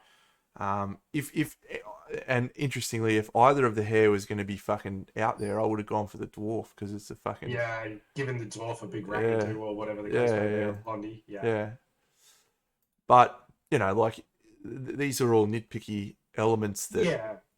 that you And it's not find. even that blonde was a bad choice in any way. It's just it's super saturated, and the rest of the piece sort of sits in like between. I would say sort of the rest of the piece is sort of sitting between 3 and sorry, which way is brightest? Down is brightest, right? No, no, No, the other way. Up is ten's brightest. brightest. Yeah, So it sits between sort of like I would say almost like 2 or maybe 3 and 7, and that's even with the non-metal metallics. It's probably like could get that up to like 8, 9, where we get some really high pinging shines, and then that might help the hair along, but the hair is like sitting out at like an 8, 9 right now as compared to the rest of it. So it's very eye catching. it's less about the value. It's less about the value and more about the intensity of the yellow for me. Like the value works, but the it's standing out for the wrong reasons. But yeah, I mean, overall, mate, like what a cool piece, and Yeah, I mean, it's still like on the scale of what you've achieved, mate. It's a 10. Like, I like when something's a 10, it's a 10, and then you start the grading process of what a 10 looks like. so I would be stoked to turn up to an event with something like that. yeah, um, I'll pull up my uh sort of similar version of this, I guess. I didn't mean to go into this one. This.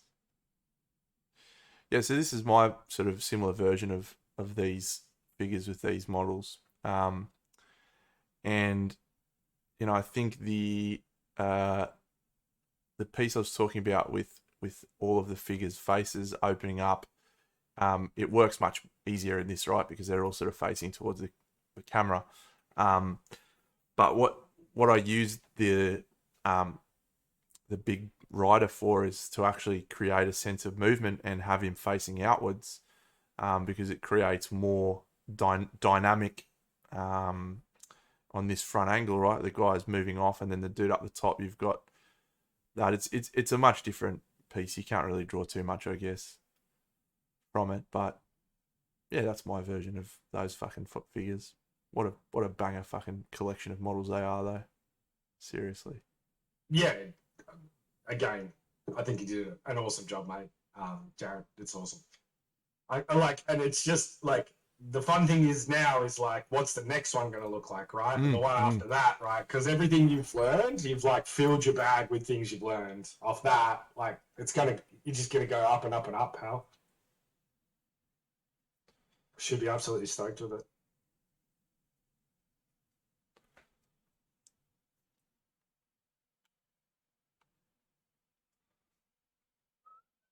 Alrighty, let's start painting. So when are you going to get yourself a camera set up so I can bring you all? Yeah, I need to do it soon. I'm gonna buy a new car, um, so that might come first. Fair enough. I can send you a camera if you want. Oof, that would be very kind of you, but I should be able to get it sorted. But I know the options there, so I appreciate that. I bought a new one today. Is that number 9 or? Yeah, I think it's yeah, well, not including webcams, it's like number 6.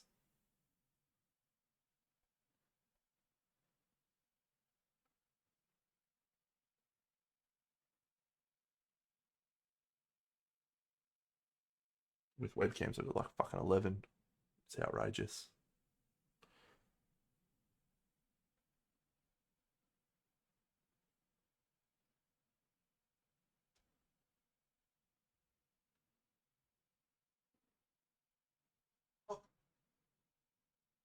So, Mm.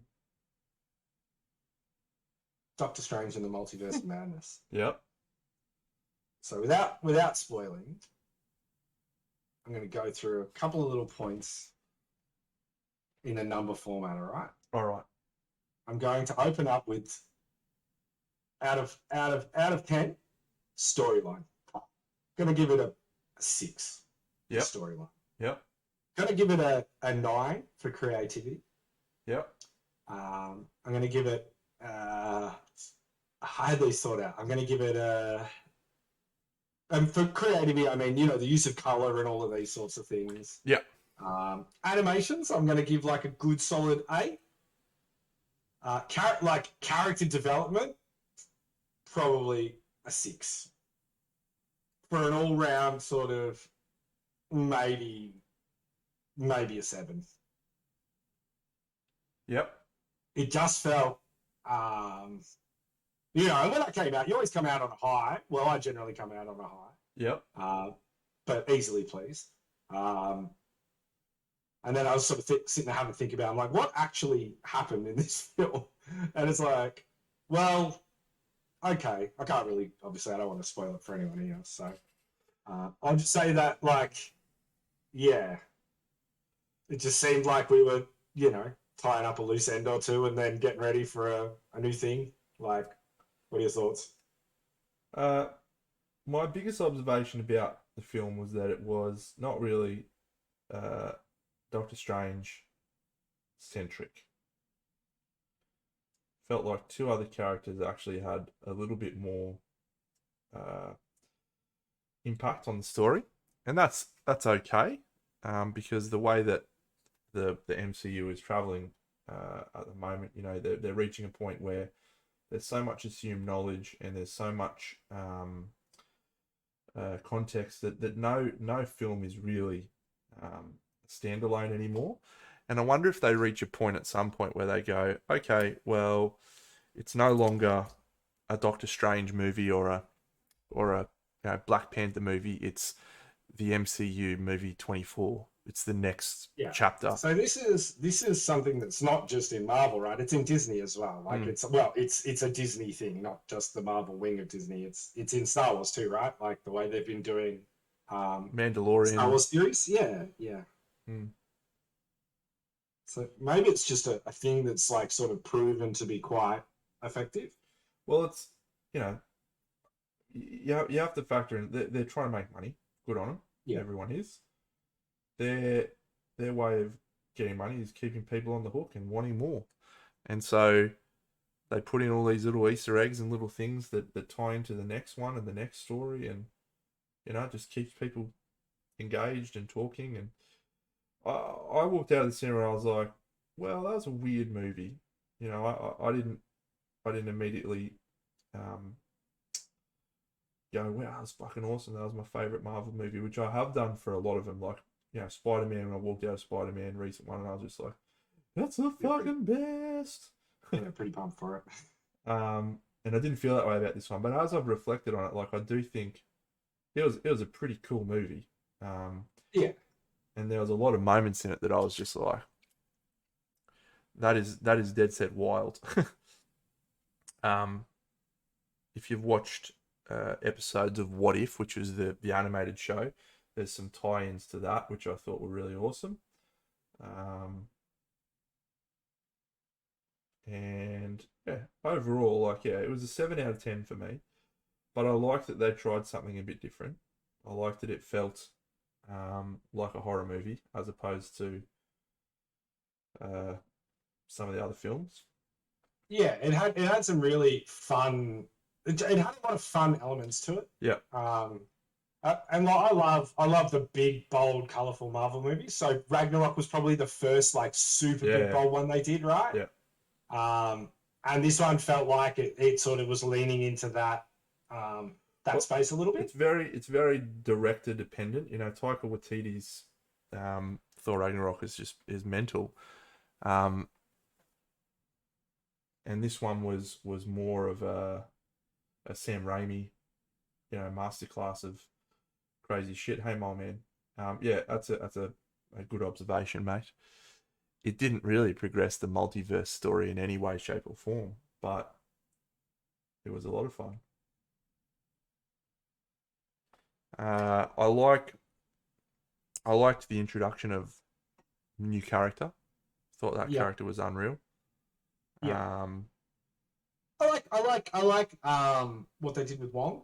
You know, like not again, not to delve too deep, but yeah, you know, he's a great character.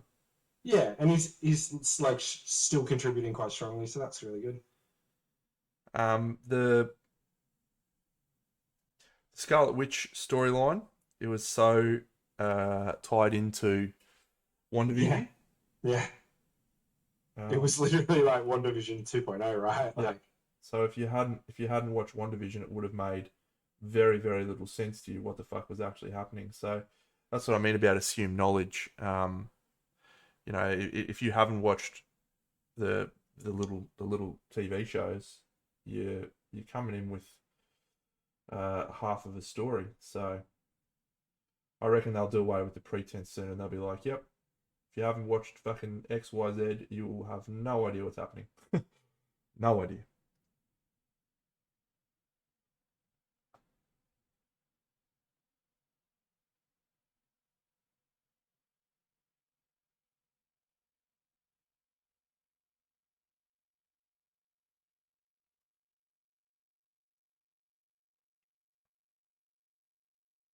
all in all, it was a good time. We had a good time, and that's the main thing.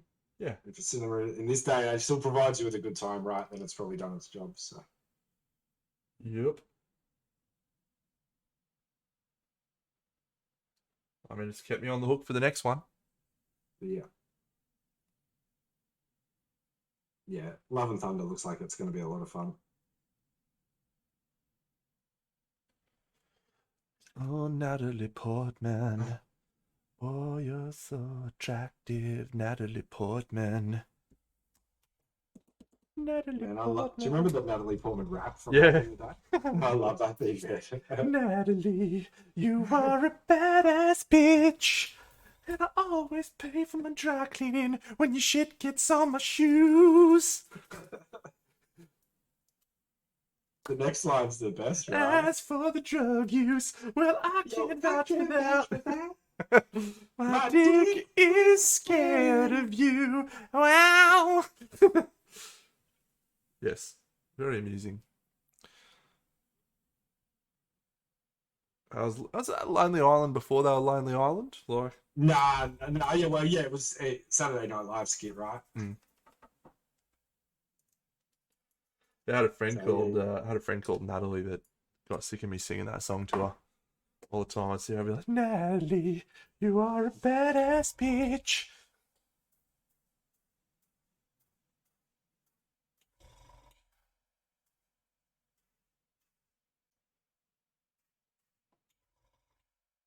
Trying to get this hand right.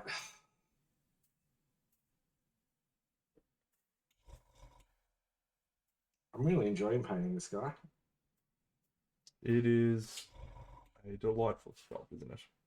It is. Well, as for the drug use, I can vouch for that. Sorry, eldest daughter of Jared. I hope your name's not Natalie. Yeah, otherwise that might have been a little bit intense. Probably a little bit intense anyway, to be honest. It was absolute camping sex, mate.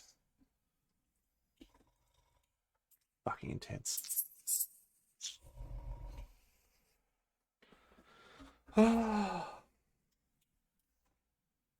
I've had a couple of misses recently, Bucks, in terms of my painting. I've just been on a bit of a weird one where the last few figures I haven't really delivered on.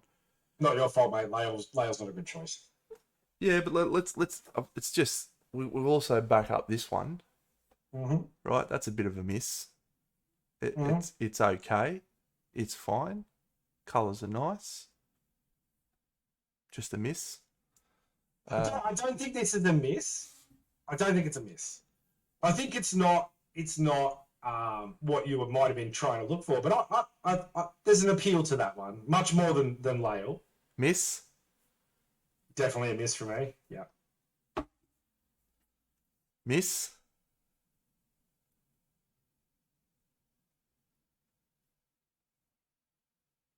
Came out Delayed. Yeah, remember I'm delayed, so yeah, and nailed. Yeah. came out okay, but still a miss.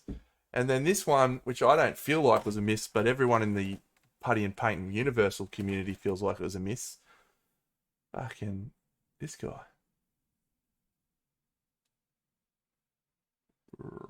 Bar. Yeah, I don't feel like he's a miss by any stretch. But I mean, That one I'm some chuffed can, with. So to yeah, I like the have guy. this one coming out the way that she's coming out, I'm a little bit more enthusiastic about things.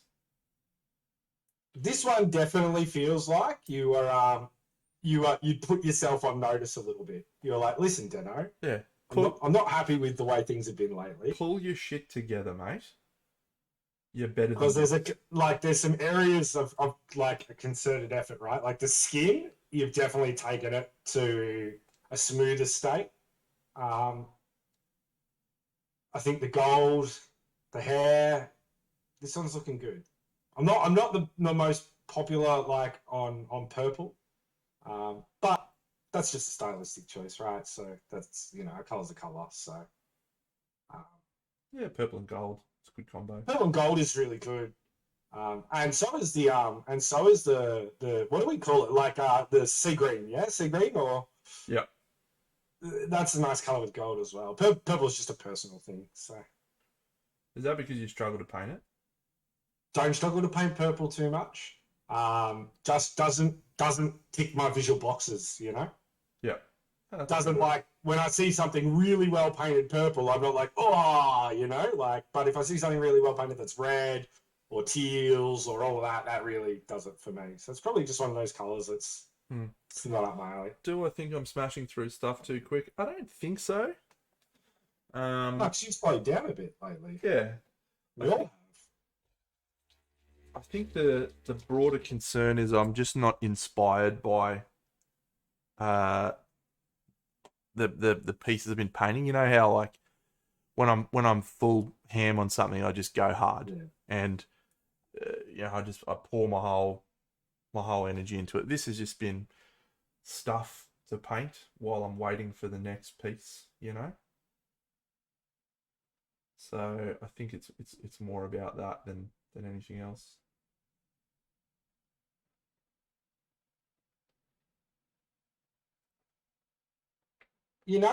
Sometimes, man, when you're working with sunny skin tone and it's like it's worked with you the whole time, and then it just starts randomly working against you, and you're like, why?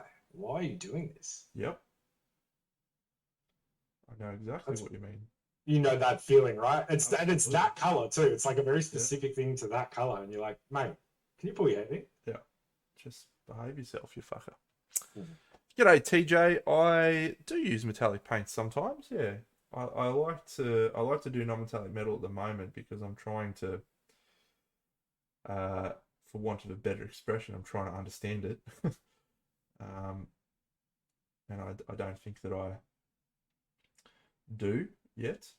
So it's a never ending journey on that front. But yeah, when was the last true metallics piece I painted? The part that you stopped painting it, mate, and chose to do it in non-metal metallic Yeah, because you weren't enjoying it. I do a lot of board game stuff in true metals.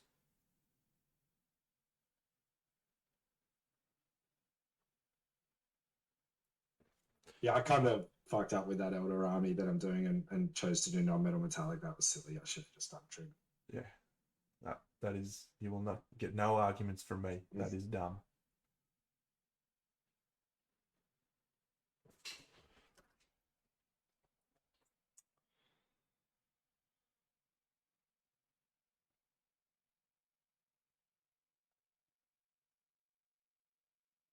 I quietly think I might be painting one of the best things I've ever painted.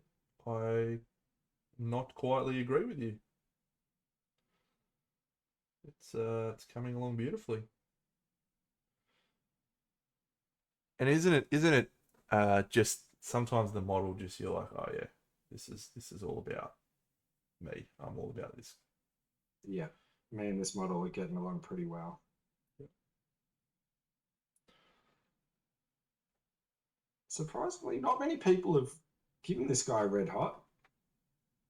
It's one of the best figures to come out. Both of those two. Like Yeah. he's a fucking legendary sculptor.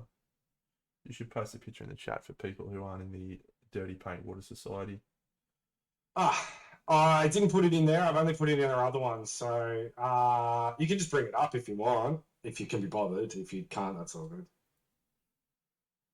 All right, I'll bring it up and you can explain it. Sure. My dick is scared of you. Wow.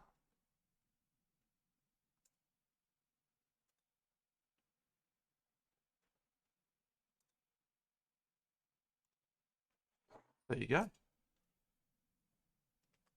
Talk your life away.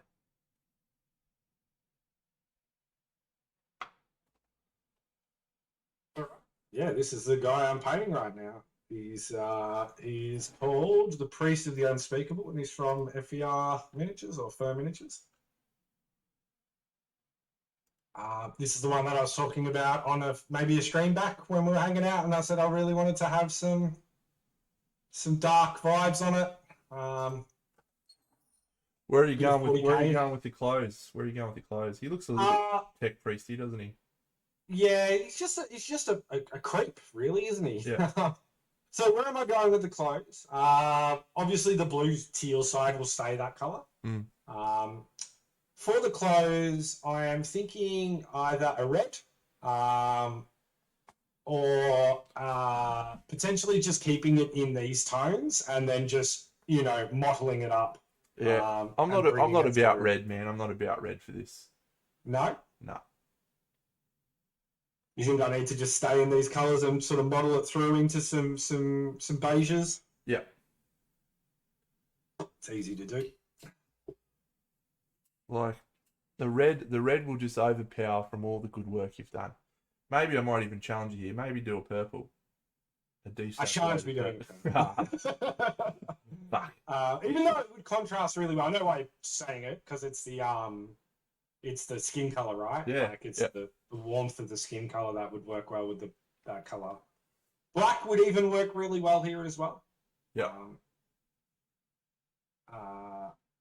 I'm pretty proud of the nominal metallic on this one. Yep. It's your best by far. I think it's the best face I've painted. Yeah, yep. I bet because you've controlled your saturation. You've kept it all. Yeah. Absolutely in agreement. The work on the checks is just a tiny bit lazy, but it's following the inspiration from, if you look at the original one, it's done this way on purpose. It reads well, but it when you zoom in, it just looks a little lazy. But yeah, the skin's easily the best you've done, mate. Yeah, it has been a stylistic choice for the checks, which I was a little bit worried about, because I was like, if you look at the original, he's got the same sort of thing where he's done this kind of like these little scratchy grey lines on there, and he's taken his white a lot higher than I have, but that the whole original piece is way brighter than mine anyway. Like mine's a little bit more atmospheric, so so that's why I thought maybe I'll keep it in this, sort of yuck brown. So you lose the checks, okay, yeah. Fair enough. The checks working for me, like, because they're creating a visual contrast to the smooth other. I mean, they're not smooth, right? But it's a textural element to create a bit more visual interest in what is really quite a simple figure. So yes. I'm not against the checks, but when I say they're lazy, I'm not talking about the painting. I'm talking about they're not even. That's the thing that does it for me. If you're going to do checks, they've got to look like fucking checks. Which ones, it's all folded, right? Like if you roll it around, you'll see squares. That one there is not a square. at the bottom. Oh, That one's not a square. This one's a I fucking mean, rectangle, motherfucker. What are you talking yeah. about? Burp a derp. Yeah, great work on the metal there, mate. What colour did you use for that? For the metal, Yeah, I mixed them all myself. beautiful. Yeah, I was gonna say it doesn't look like the Pizarskis. No, no, this was all. I just had some green. I'll tell you, I had on the palette, I had some reflective green, um, some ivory, Yep. some periscopes, some black, and some English uniform and decomposed flesh, and that's how I sort of got all of these colors. So Nice. It's yeah, easily one of my favorites that you've done. Um, full stop, not just the metal. yeah, your feelings on the teal side? Let me see if I've got that. Still trying to, yeah, it should be there. I'm still trying to sort of learn this process. Um, I think you probably just need to push a little bit more teal in there. Yeah, Or if you're not going to do more teal, you probably need to push some darker blues in there. yeah. Because it's I've I've tried to keep the separation line, like the shadow separation line in, but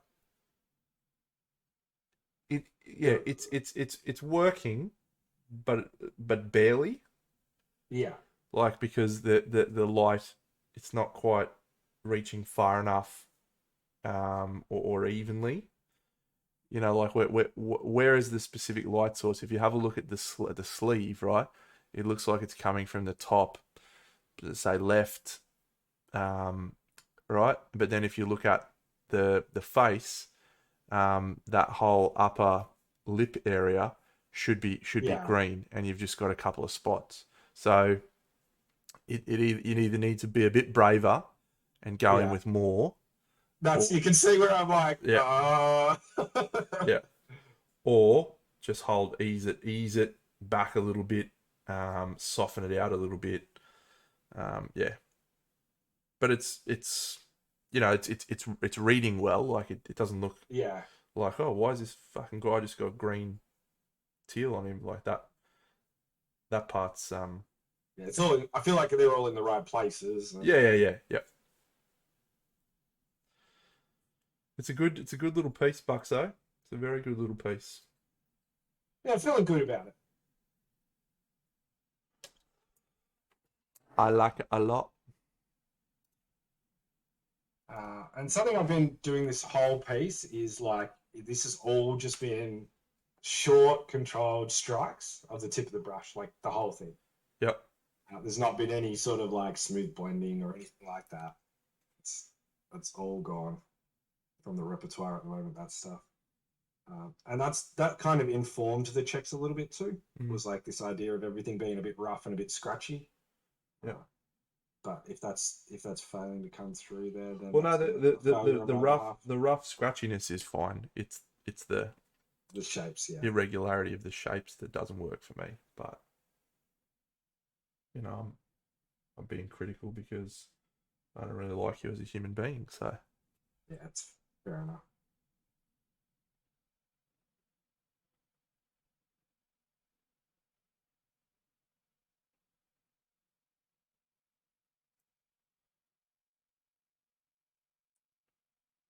It's quite a seedy old dude though in the end. oh yeah,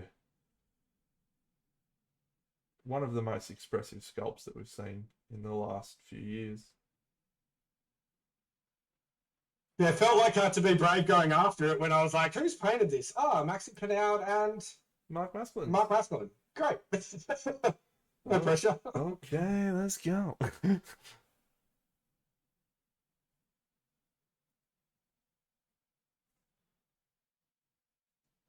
Nicky Jags. Oh, you joined us, Nicky Jaguar. Welcome, mate.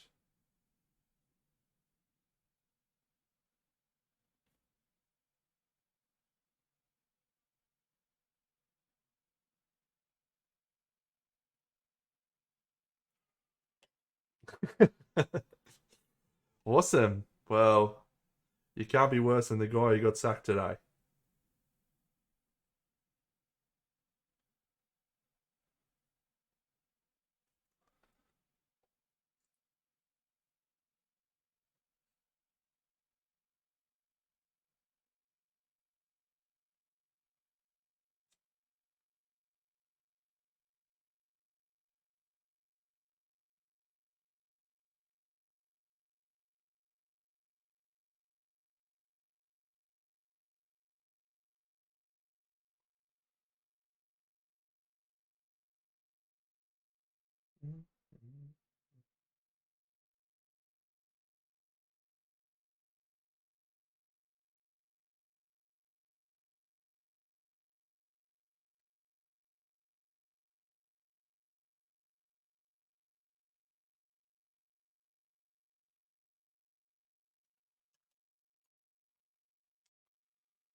he's he's tearing you up, mate. He's absolutely tearing you to ribbons. Oh, the Jag. Yeah. That's all right. He wants to know if you use the GHD hair straightener tonight just to get the locks looking as luscious as they are. Mate, GHDs are a thing of the past. Come on, bud. What do we use these days, mate?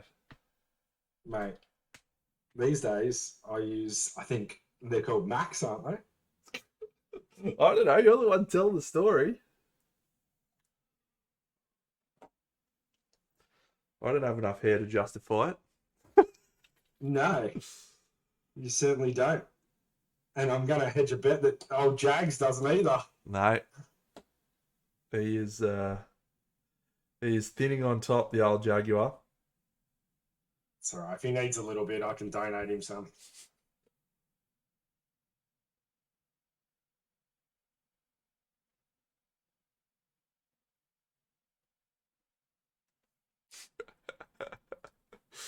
He is. He's losing his hair. Having 3 kids will do to you, mate.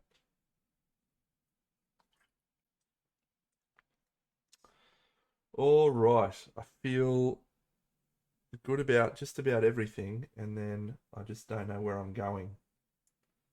You know? Just don't know where we're going next. What do you want her main feature to be? Just a face and the mace? Oh, that's got a nice ring to it. Rolled off the tongue, didn't it? It's got nice eyes. You know, everyone who's painted this has painted pretty sick eyes on it. Are they good sockets? Perfect. Perfect sockets. It's all Things that's what things painters say, right? Yeah. How's the sockets on that thing? lover sockets. Yeah. Get amongst it.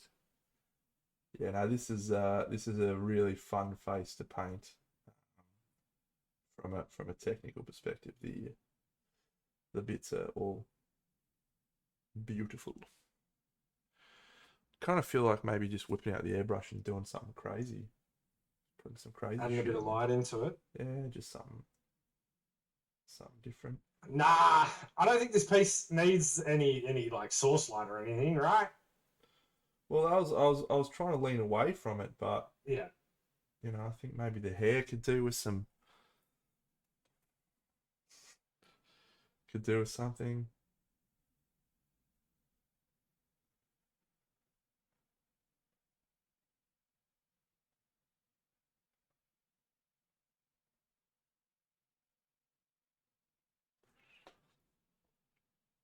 Unfortunately, Nicky Jags, my receding hairline has been like this for about 3 or 4 years. I don't think it's going any further than this, mate. And even if it does, I'm okay with it. I'm an attractive man. I'm an attractive bald man. I can pull off bald, I reckon. You know, some people just got a head that works well when it's bald. And then some people like Ben who don't. Nah, Benny's great bald. You're on some other shit there. Mate, you know who's better bald though? Mole Man's better bald. Holy. Hey, my old man.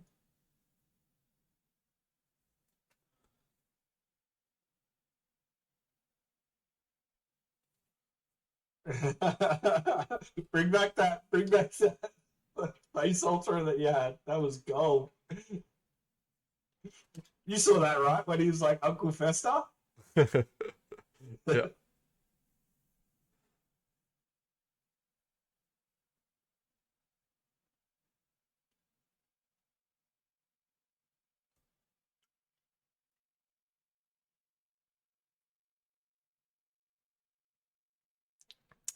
No, I can't grow a beard, mate.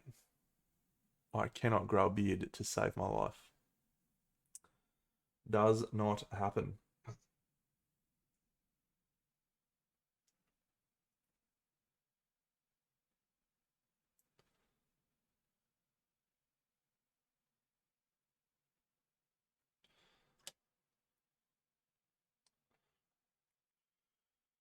Hey, I just met you, and this is crazy. I was thinking with painting this guy, like I was thinking about texture and like how we refer to it and how much it's had such a massive sort of impact in the last like five, maybe less, 3 years on miniature painting.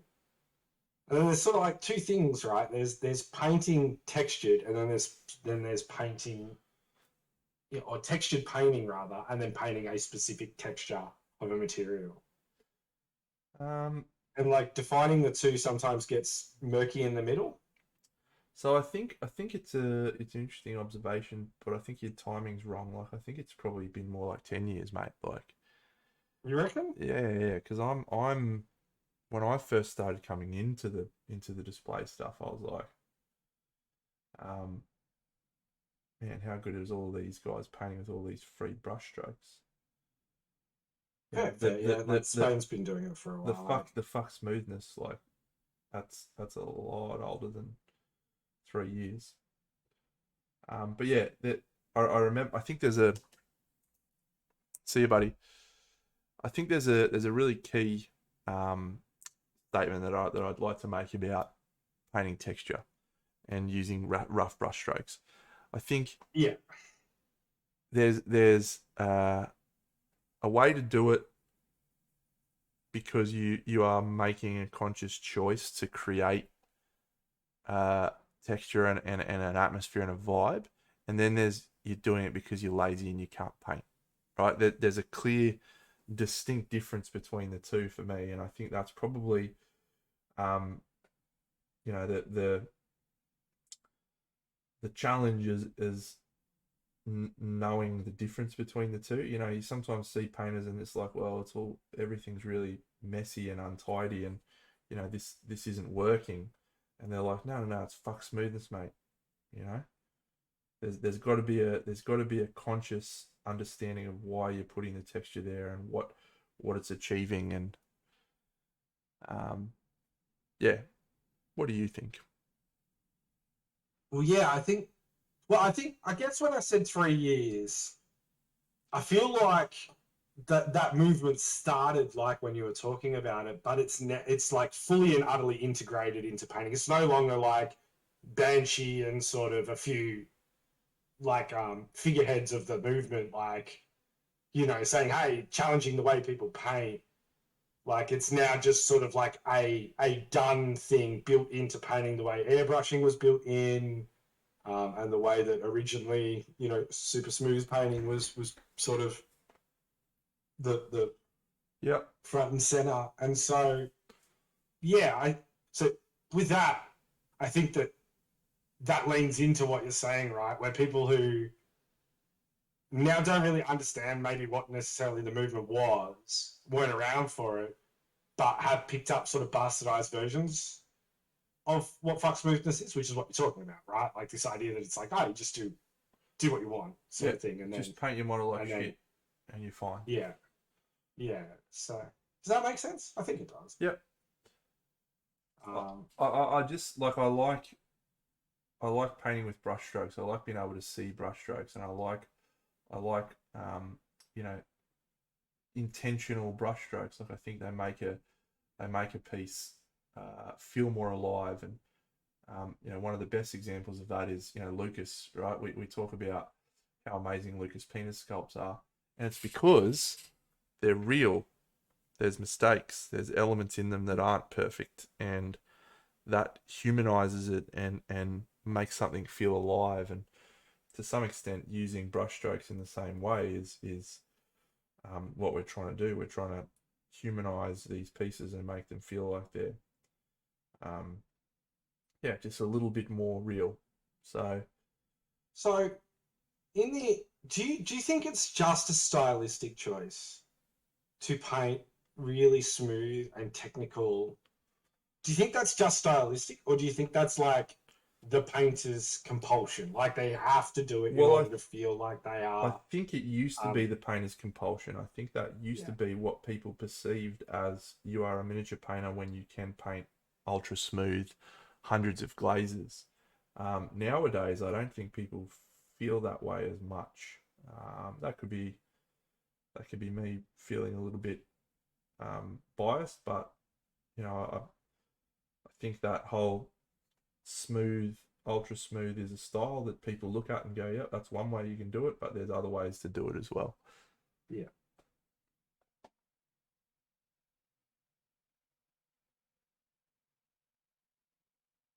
yeah. It's actually like if you've been looking like seeing around a lot of these videos from main sort of the major content creators are starting to like, especially it seems off the back of Golden Demon. Like Golden Demon's had a ripple effect, hasn't it? You know, like Mm. people have fallen in two camps, which is that for Golden Demon, um, you know, there is a specific style of painting that needs to be achieved in order to um, have a good showing, Yep. um, which is not true and broken. That was broken at this Golden Demon when you actually think about the landscape of painting that was there. Mm. Um, you know, Blood is Medium. You know, that's not traditional Games Workshop painting by any stretch of manner.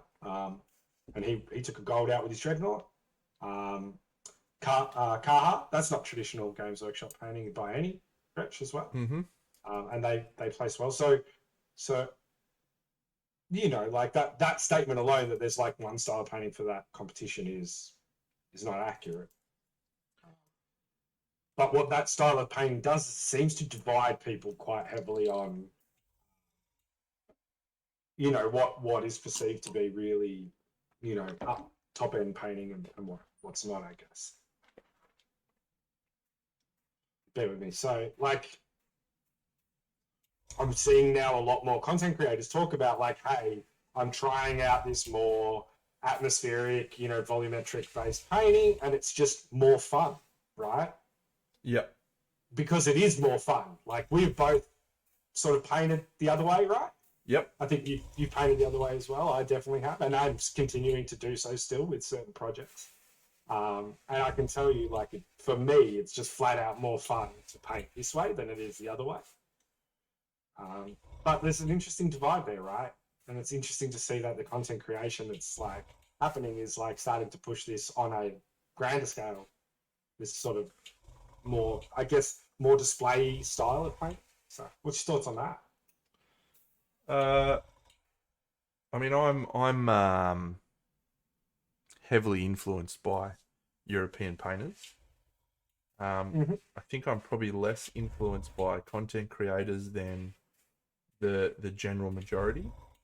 Yeah. Um, which isn't a critique on content creators because I think they're Well, awesome. you are a content creator to a degree, Mm. and working on that. And also, I think that that's for most people. Like, you know, I have stakes in the game, right? Like, it pays for me to pay attention to all of this sort of stuff, right? Just due to profession and stuff like that. So, but you know, I would probably, if I didn't have that, find myself in a similar boat where I'd just be looking at the same level of, you know, same level of people, right? Like the same painters, the same Yeah. Instagram accounts, the same putty and paint accounts, so on and so forth. What's been really apparent over the last few years is how much impact the internet has had on, um, what this hobby is. Because when I first started miniature painting, when you first started miniature painting back in the early 2000s. In the Wild West, yeah. Yeah, back in the cowboy days, Yeah. mate. It was Golden Demon or bust. Yeah. That was it. And so I think probably this newer generation doesn't have that same mindset, and that's completely changing the landscape of what is acceptable. I mean, I'm all for people painting how they want to paint. Right? I don't really care how you paint. Paint however makes you get up and get excited. That's the only thing I care about. But my background of that Games Workshop Golden Demon style has certainly been turned on its head. I'm also influenced by the fact that I don't know that I could do that even if I tried these days. Maybe I could. I don't know that I could go to that level of what's the word? Pedantism. I don't know. What was the word that Benny used a similar word the other day for it? Yeah, the level of perfectionism. Perfection. Well, it's what was the word he chose to use for anal? Like Yeah. it's a if you remember, you were asking what's a better word to use than anal. Yeah. For that way of thinking. Indeed. There's always a better word to use than anal. See you, Wampa. Thanks, buddy. See you, Wampa. Pedantry. Yeah, pedantic. Yeah, pedantry. Yeah, Jared, I think that's certainly contributed, right? Games Workshop pulling out a Golden Demon paved the way for more people to be exposed to more shows. Absolutely, that's a fact. But it's the Wild West now, mate. We got people doing whatever they want, and that's all for the better of our hobby. There's still a coveting of Golden Demon, though, isn't there? There like, like the UK Golden Demon is going to be insane, I reckon. Yep. I reckon you're going to see all of the big guns going at it for that event.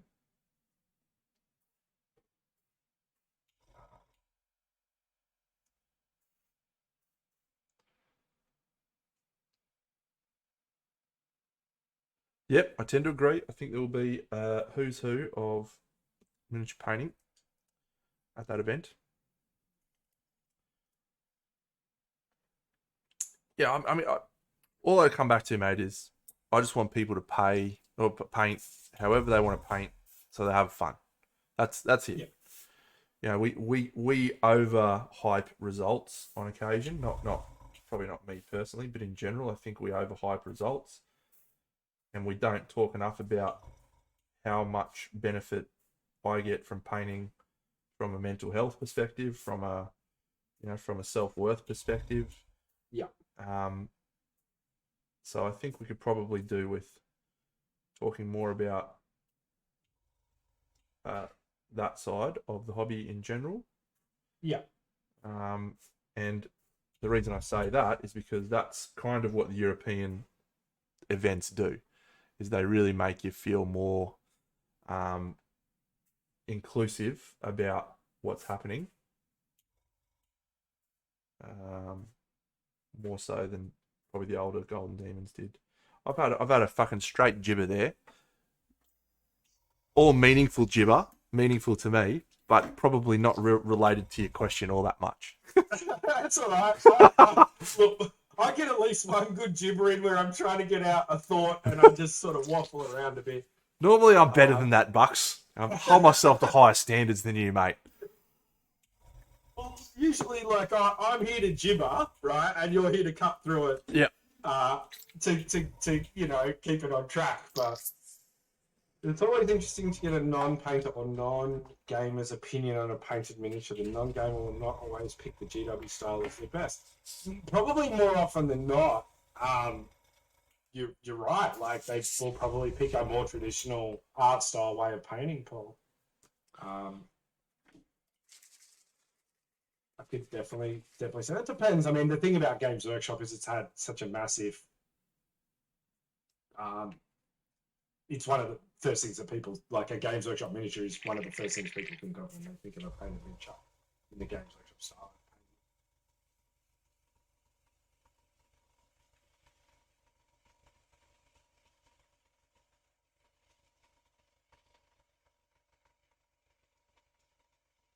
There's some interesting changes though in some of the painting coming through from their studio of late. I don't know if you saw that new Skaven. It's all done in non-metal metallics. I did see that. I did see that. Was that Max Feliege, do you reckon? Might have been. It'd all be under Latham's guidance, though, I would assume, right? As he's the head of that studio, I think, isn't he? Mm. He was anyway. I'm not sure. He might be just in the miniature design part now. Well, one thing that Games Workshop has not often been great at is moving with the times. Correct. But one thing they have been good at is shaping the world hobby in many ways. So them opening up and putting non-metallic metal on a figure could be pretty influential overall.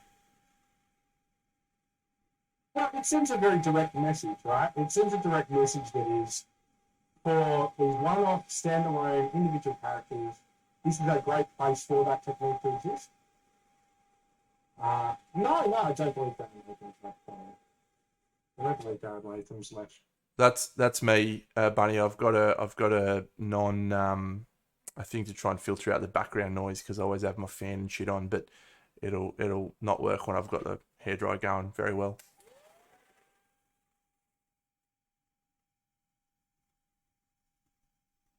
Yeah, so it might be, hey, like when it comes to doing these pretty crazy sort of standalone figures.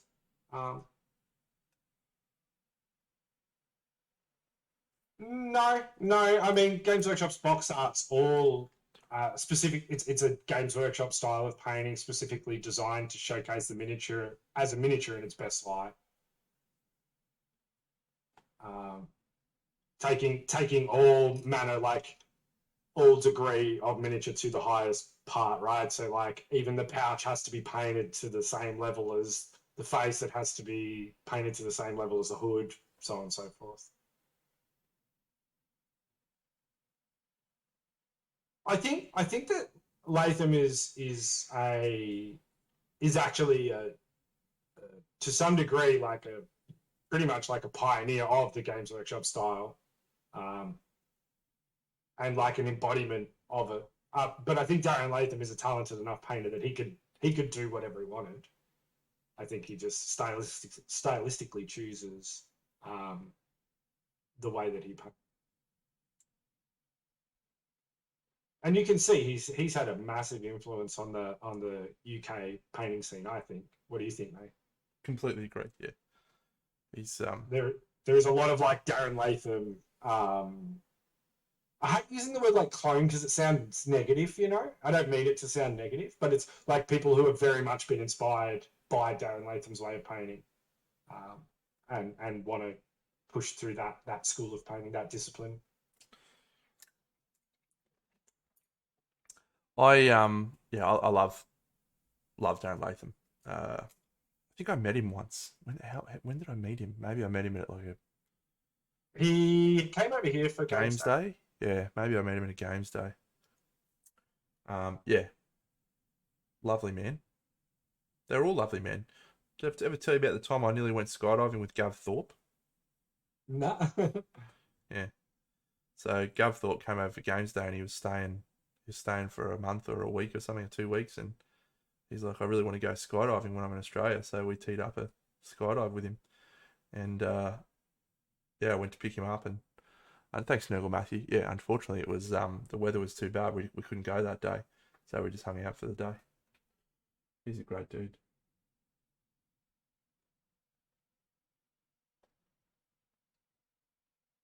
Yeah, they're all lovely. I've been privileged enough to meet quite a few of the that crew, you know, Jazz and all of that sort of stuff. And Yeah. they're always lovely people. So, which many Australians would have got the chance to meet them at Games Days back in the day and stuff. So, Thanks, Nurgle Matthew. I don't know if I already said that.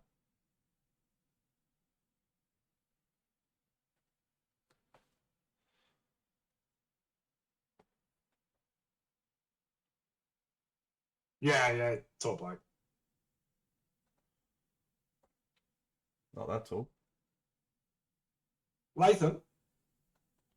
Oh, Gab Thorpe. Gab Oh, Thorpe's not. I don't either think. of them, But mate. Either of them. Don't know what your metric for tall is, mate. mine. Yeah. Well, I'm not six. What are you? 6'5"? 6'7".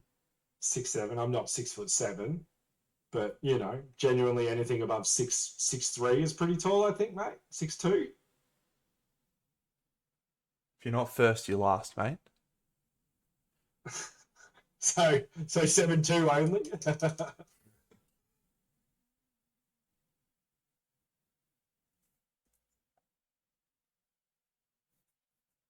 What color eyes am I painting? I Teal don't eyes? know. Glowing red. Glowing red? Yeah. I actually thought about red, similar to the DAC style eye that I did back in the day. I don't know what it does to make you cry, but I'll be there to make you smile. I don't Yeah, he's need pretty big, Scar.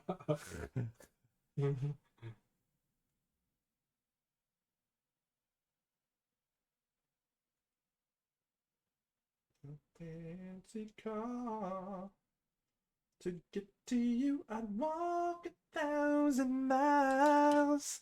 G'day, Cujo. But my love is all I have to give. Did you manage to check out the video, the upload, the one that we were talking about yesterday? Which one? The one in regards to painting competitions and stuff like that. The one that Adam did. Who's One of Adam? the things that they talk about, you know, we were talking about yesterday, how about, yeah. Yeah. You like No, that? I'd already watched that. Had ya? Yeah. Yeah. I like the idea of like the journeyman slash sort of beginner based element to an open tournament as well, or open painting competition as well. There was an interview at Adepticon from a dude who just interviewed a whole pile of pro painters in as far as pro painters exist in America. Since except for Swinson, they're all fucking rubbish. Did you hear me, Vince? Fucking rubbish, mate. For instance, the at the top of the mountain. Yeah, he's been flying the flag solo for a few years. That's not true. I'm being unfair to some excellent painters. There's always been good American painters, but they don't tend to do well at American or European competitions that matter.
She's definitely one of my best recent figures, I think, this chick, eh? I think so. From a technical standpoint. Yeah, from a Yeah. technical, yeah. Maybe I need to get back into that headspace of doing some real technical work. We could go on a bust bender. Yeah, maybe I should do those three chicks. The Chimera jewels. Should put all three of those on a base and try. You know what you haven't done in a really long time? What's that? A brawn sort of male um, fantasy model. That's true. I have not. And that was like Deno Wheelhouse. Yeah, I've still got something over there that might suit. Well, that's not true, mate. I did the jewel, remember? G'day, Yeah, Big yeah, Jack of Little Minis. bust wise. True. And the jewel was still like that was a commission, right? Still, so Thanks, mate.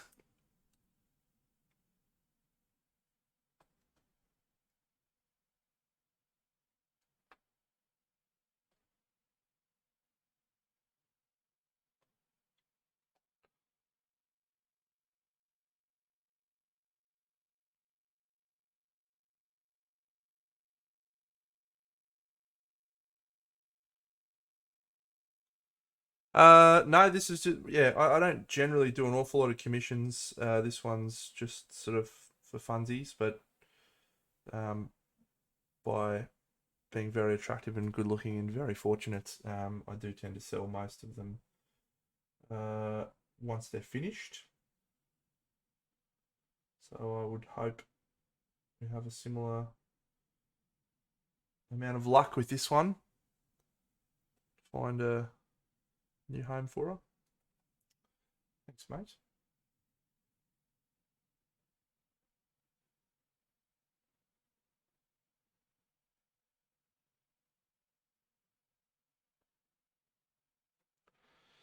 No, not a competition piece.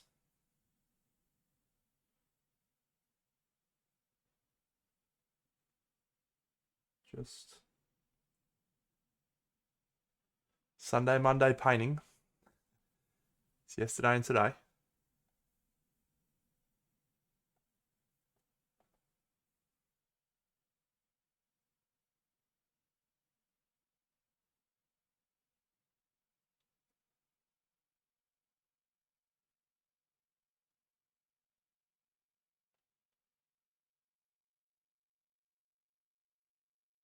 just get so tired of figures sometimes when it's just like painting the same, like painting a hand.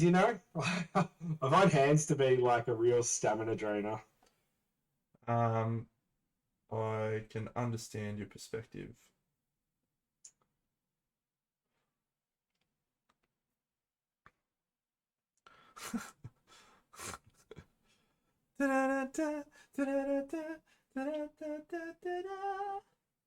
These days are all yours and my happy days.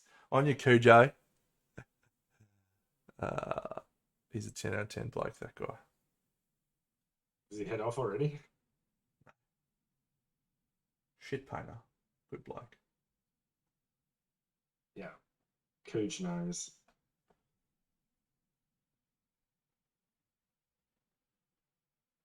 Just there's a lot of work for like not a massive amount of payoff, but if you were painting competition wise, it's one of those ones that you got to make sure your hands are pretty good, clean. Yeah, I'll go against both of you. I actually like painting hands. Find them quite enjoyable. As a general rule. Cooked. Yeah, he's cooked Cooch. But we've been agreeing a little bit too much lately, so he might be just saying it to just change it up. No, because I like when you do them well. Oh, they just sing. They're awesome. When you shit house on them, yeah.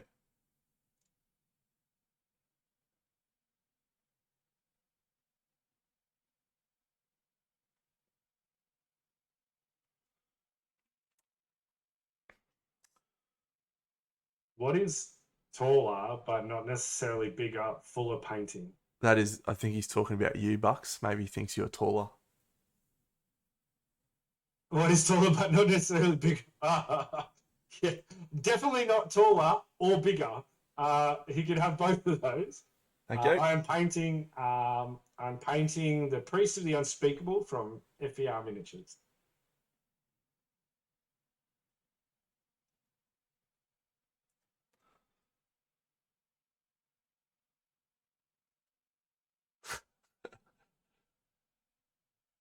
I am indeed a massive unit. Big rig. He's a big lump of a lad.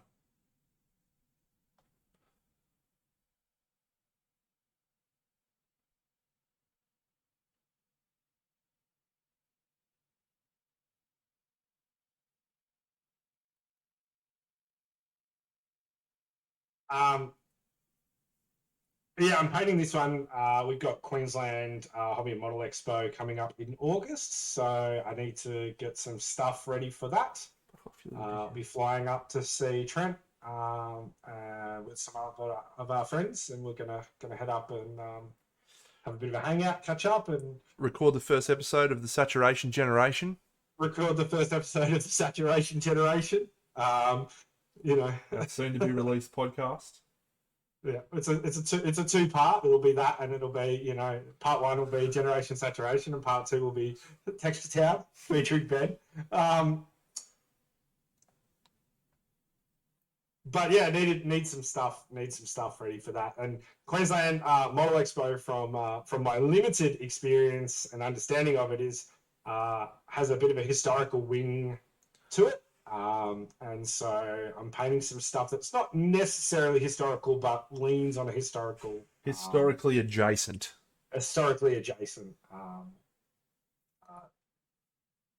subject matter. So I'm hoping that as a crew we can go up and just grab everything. I'll give you some advance warning, mate. The only person you'll be competing against is Big Deno. No, that's not fair. Siona does some good stuff. She normally enters a few busts. Who you didn't get to meet at thingy because she was a late pull out, unfortunately. But yeah, there's a few painters up here that enter stuff. But yeah, it's a large event in terms of the number of entries. It's a small event in terms of the figure component. So it'd be good for you guys to add some more. Yeah. That's it. We've got to build everything back up, right? And I think it's important to be seen out at these events and get people thinking about them and getting out to them. I'm quietly hoping that we just double entries next year for Crimson Brush. That'd be the largest ever event in Australia if that was the case. I think it can be done. I think as long as CanCon goes ahead, it'll get a massive bounce back because people will be psyched to get to an event. Like the world is having influence now, right? Like Adepticon is happening and people are like, fuck, that bodes well for events like CanCon, I think. Because Australians want to have their piece of the pie, right? G'day, boss. Something that just popped up on my screen. G'day, mate.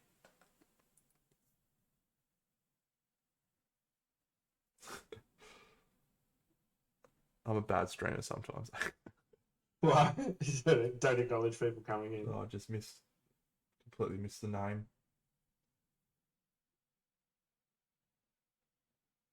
There he is, Boss Muppet. Boss Muppet. G'day, Boss Muppet. You fucking legend.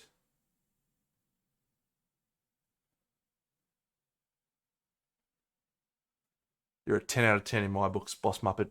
Well done. Yeah, Boss Muppet. We've just been having a ramble tonight, to be honest. We're both just sort of just throwing out thoughts at a high clip. Not just really absolute gibberish tonight. It's been a gibber fest. Yeah. It's been a gibber fest. The big diorama over the shoulder. Wow, this was actually this is a good thing you brought that up. This mate, this got featured on Putty and Paint's Facebook, right? Yeah. And I'm just gonna say, did you happen to notice? Of course you would have. What angle they chose? Yeah, the best one. Indeed. And what one was that? Just the one at the top with the big dwarf with the model that sucks. Oh, it's stuck to the thing. Don't be stuck. Come here, you fuck. This is my diorama that I did. This way. I'll show you a picture of it if you want, but it's pretty cool. Look at all these cool dudes on there.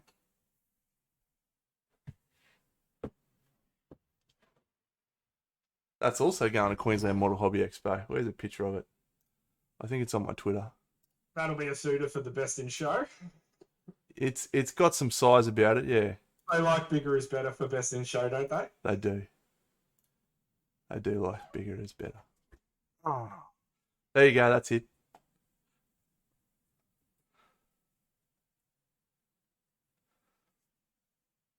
Massive. So do you reckon I'll follow this guy up with the other historical I've got? Yes. Just knock him out of the way early? Yes. There's more pictures of it on Putty and Paint if you wanna see, and there's actually a video. Here, let me. I'll see if I can find my video of it. Gates of Hyperborea, Grand Denison. Yeah, boom, YouTube.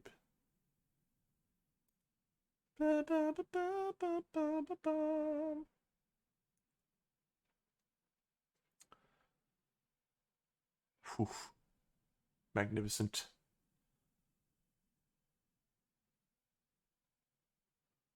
What a piece.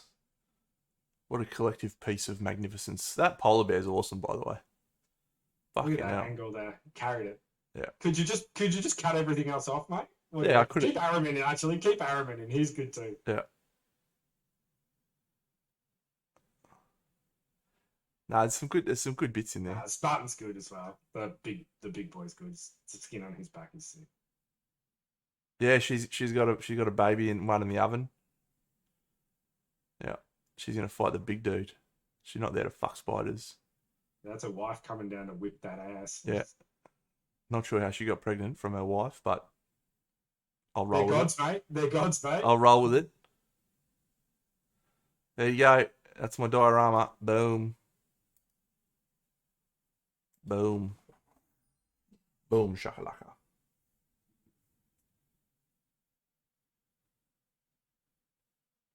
All right, I've got to pick an eye color. I'm going to figure out what colour this. I feel like blue is just the right choice. Paul, if you're only coming down for one day, I'd probably come down for maybe the second day. Well, it depends. What's your intent? Is it to buy some models, or is it to just come and check everything out? Because if you're buying models, you probably want to get there on the first day before they sell out of shit. People go crazy at that event, buying stuff, all historical stuff. So.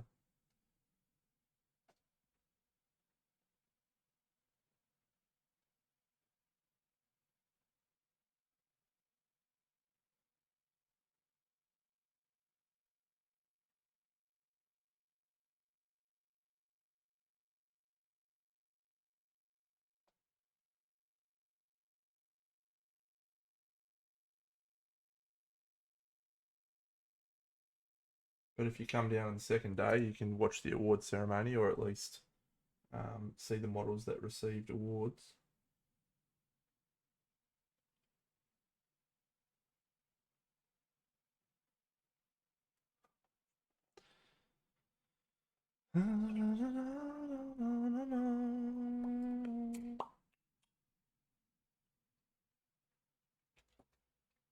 Looks like I need to go and buy another Agaros Tunes, mate. Have a go at this bad boy. It's almost like sludge. Ugh. Seen better days. It's a nice color, James. I've been using that in some non-metal metallic gold lately. I think it's actually my preferred of the browns, like snakebite leather and Cygor brown and wormwood. I think I like Agaros the best.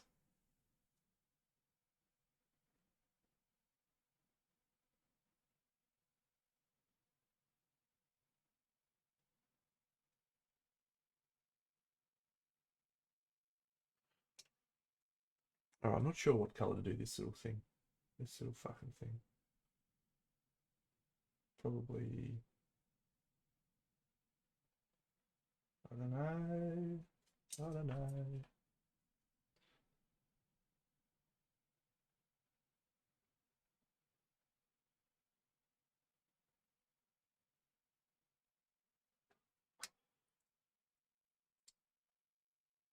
That thing's got to be gold.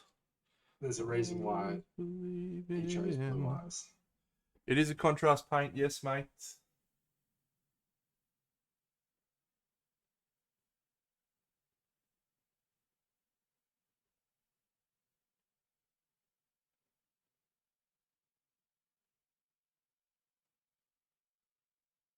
Love the contrast paint. Let's get a real Zumo. Let's get a bit of Zumo happening. Bit too much Zumo there, didn't I?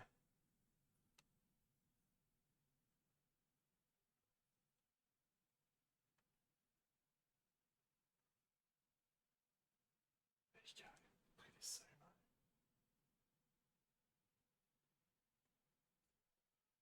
Zumo.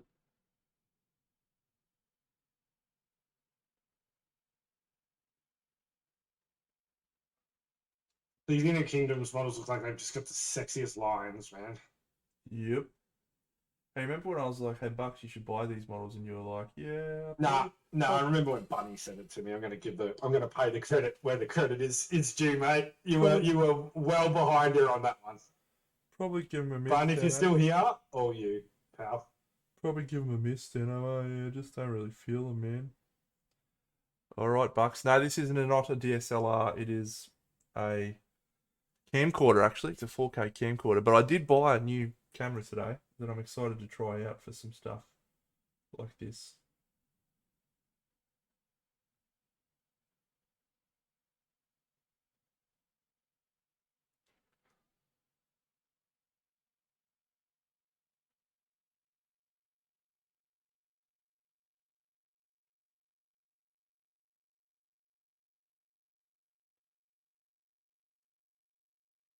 Never mind, I'll find someone like you. I wish nothing but the best for you too. Don't forget me, I beg. I remember you say.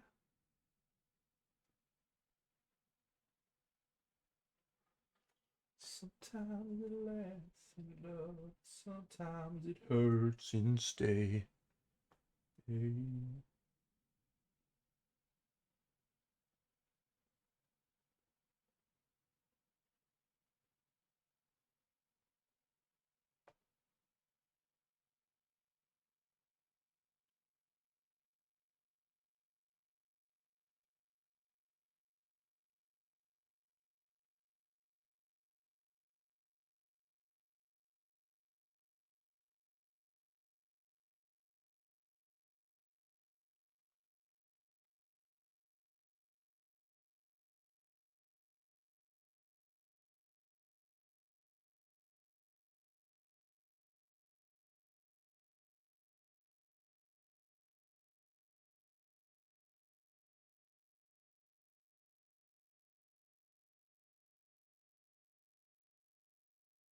Sometimes it hurts instead.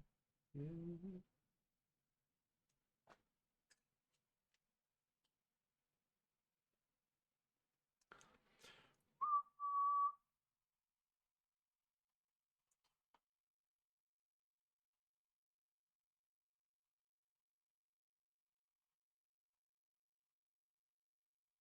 Don't feel like I'm going to be doing too many new projects for QMHE at this stage. Me, I got a few. No. No, well, I got a few sitting there at the moment. So Well, that is true. Yeah, you're pretty stocked up. I'm not overly concerned, but yeah, my time in the next few months is probably going to go towards Oathsworn and filming some specific content. So I'm unlikely to get much more display stuff done for a little while. We'll see, of course. I could be wrong. So the risk is in taking sort of all the things painted up is that then you see them all, right, and you happen to also be the judge for Crimson Brush, so you run the risk of putting too many things in front of you too soon. That's something I've been thinking about. Like, fuck, he sees everything. He come Crimson Brush, you're like, nah, bored, seen it already. Get out of here. I've had enough of that. It's an interesting observation, mate. I might not be judging this year. Oof. I was mulling over it last night. So one of the advantages of having 2 judges instead of 3 is that it's much easier to have a conversation on stream, which I think was probably the best part about the whole Crimson Brush. G'day, Thomas. What's happening, mate? So to have just 2 judges might work better than having 3. And DC's expressed a fair bit of interest in to get a judge this year. Yeah, in judging. So it possibly opens the door for me, but I think I would still feel just weird about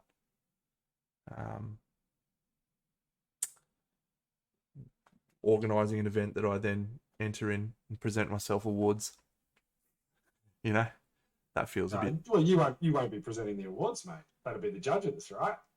Yeah, but Seb's not going to get up and present judge awards, mate, is he? I reckon they'd be fine. Mate, I'll get up and do it. Easy. You're going to present yourself, are you, mate? Oh, mate, I might not win anything. I think it's going to be a pretty hot contest this year. I might not win anything. Yeah, okay, mate.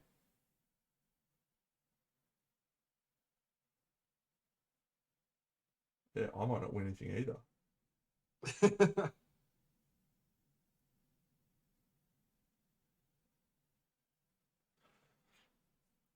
All right, I think I'm gonna call a stop to proceedings for this evening because I like where we're going. Yes, Big Jacko, little minis. I like where we're going, but I don't want to start rushing and trying to get shit done because I want to finish it. What's the important question, Big Jacko? If we were going to turn Deno into a paint, what would he be? Mate, peanut butter. Scale 75. That would be my choice for Deno. Yeah, I do love that paint. That's a fucking magnificent paint.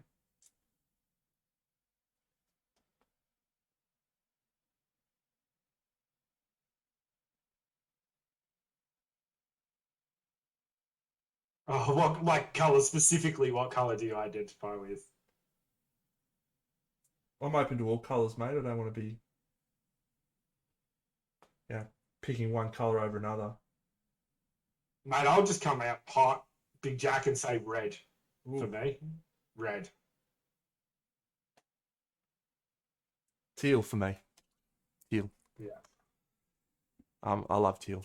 It's my favourite colour to paint with. My whole fucking diorama's teal. Fucking love it. All right, that's it for tonight. So I mean, we've still got a little bit of work to go. Right, we're gonna do this little thing in gold. We're gonna do a little bit of work around this hood trim thing. A few little details of fill, this thing, and then I think what we might do is give Scurvy Green. Yeah, nice one. We might give the whole piece a bit of a look and see if it needs something to help it pop. Because at the moment, like, I enjoy it, but I feel like it's maybe just a little bit boring. Am I wrong? I think you're looking for something. It feels like it's looking for something to grab you. It needs a signature, right? It's just a very neat, well painted, simple bust. I love the mace. That doesn't. Maybe we could do something with the ball end of the mace, mate. Well, I was contemplating doing a fiery glow, and I went away from that. But maybe I'll go back to that and start adding some oranges up here or something. DC did it as an orb, didn't he? He did like an orb in there, I believe, like a crystal ball type thing, red crystal ball type thing. Yeah.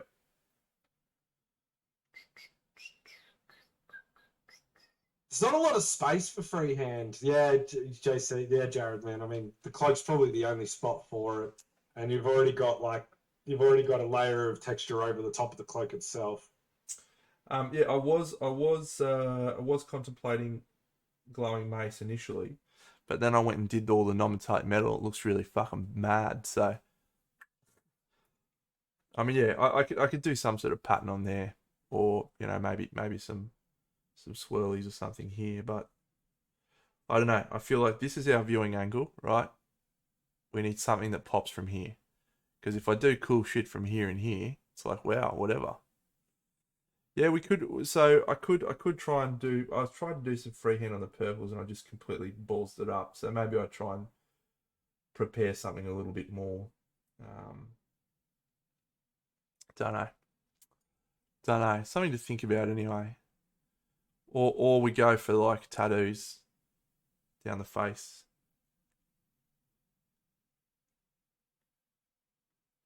You know that like a line, like a very controlled, like cube style line, like rectangle line, all the way down her left eye as a tattoo, but all controlled. Yep. That could work really well because she's really controlled. Everything about it. There's nothing. There should be no wild tattoos on this chick, right? No, Like no, no, no. It's not. she's It's not. she's order. Yeah. Yeah. Yeah.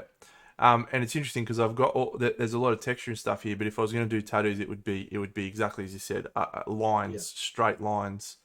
Um, I don't know that could be the go. Like a real just fuck off. Here's a bit. And not black maybe as well. Like maybe like a really light color could work for her. I know it sounds a bit crazy, but Yeah. I'll have a think. Yeah, the chest. Yeah, this maybe I need some symbols. Like a little sigil on her chest there.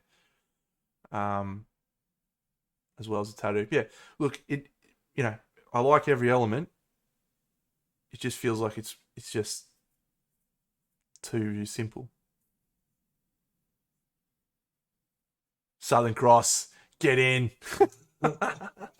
just Get on in. the face. Yeah, on the face. Fucking get in. Nah, Queensland, nah. tramp stamp, mate. Just on the back of the lower back. Chuck it in. How good. All right, let us find someone we can go and raid. Great people. Bucks, it's been a pleasure spending some time with you tonight, mate. Yeah, mate. Always is. Feel like we haven't spent enough time together recently. Nah, I always look forward to Mondays. Monday nights are always fun. But your work made that unavailable for us last week. Oh, geez, it was rough. Rough fucking week, man. I was unhappy about having to go to a work meeting on Monday night. I was like, every other night it's on a Tuesday. Every other week it's on a Tuesday or whatever. This time they made it on a Monday. Stitch up. All right, what do we got going on here? So, yeah, Real Radhorn shan't be raiding into you, my friend. Hados Barbados is doing some Super Smash Brothers. Smash Brothers. Brush for hire a little while back. We did, yeah. Let's go down the bottom, actually. Real Rad Home, man. He's just screaming for a secondary raid. He just wants one more opportunity. What's this guy? What's this guy sculpting? We got 0 followers. And he's got 0 viewers. And I can tell you why. It's because his stream quality sucks. Matter Beast is painting Han Solo. 720p source. You're an embarrassment to yourself.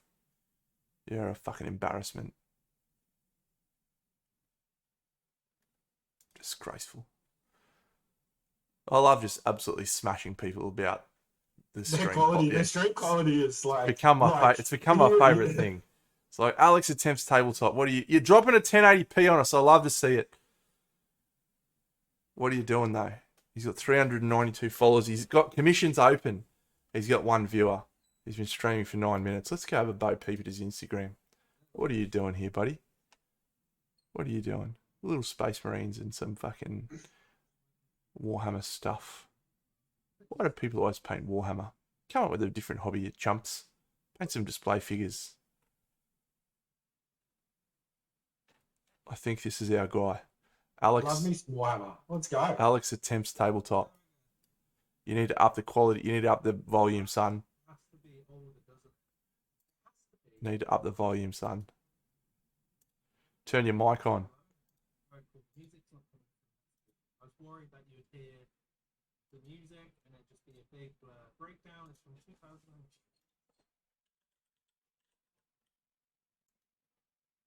Okay, let's go. It's been a pleasure spending time with you all this evening, friends. I should be back on Wednesday night.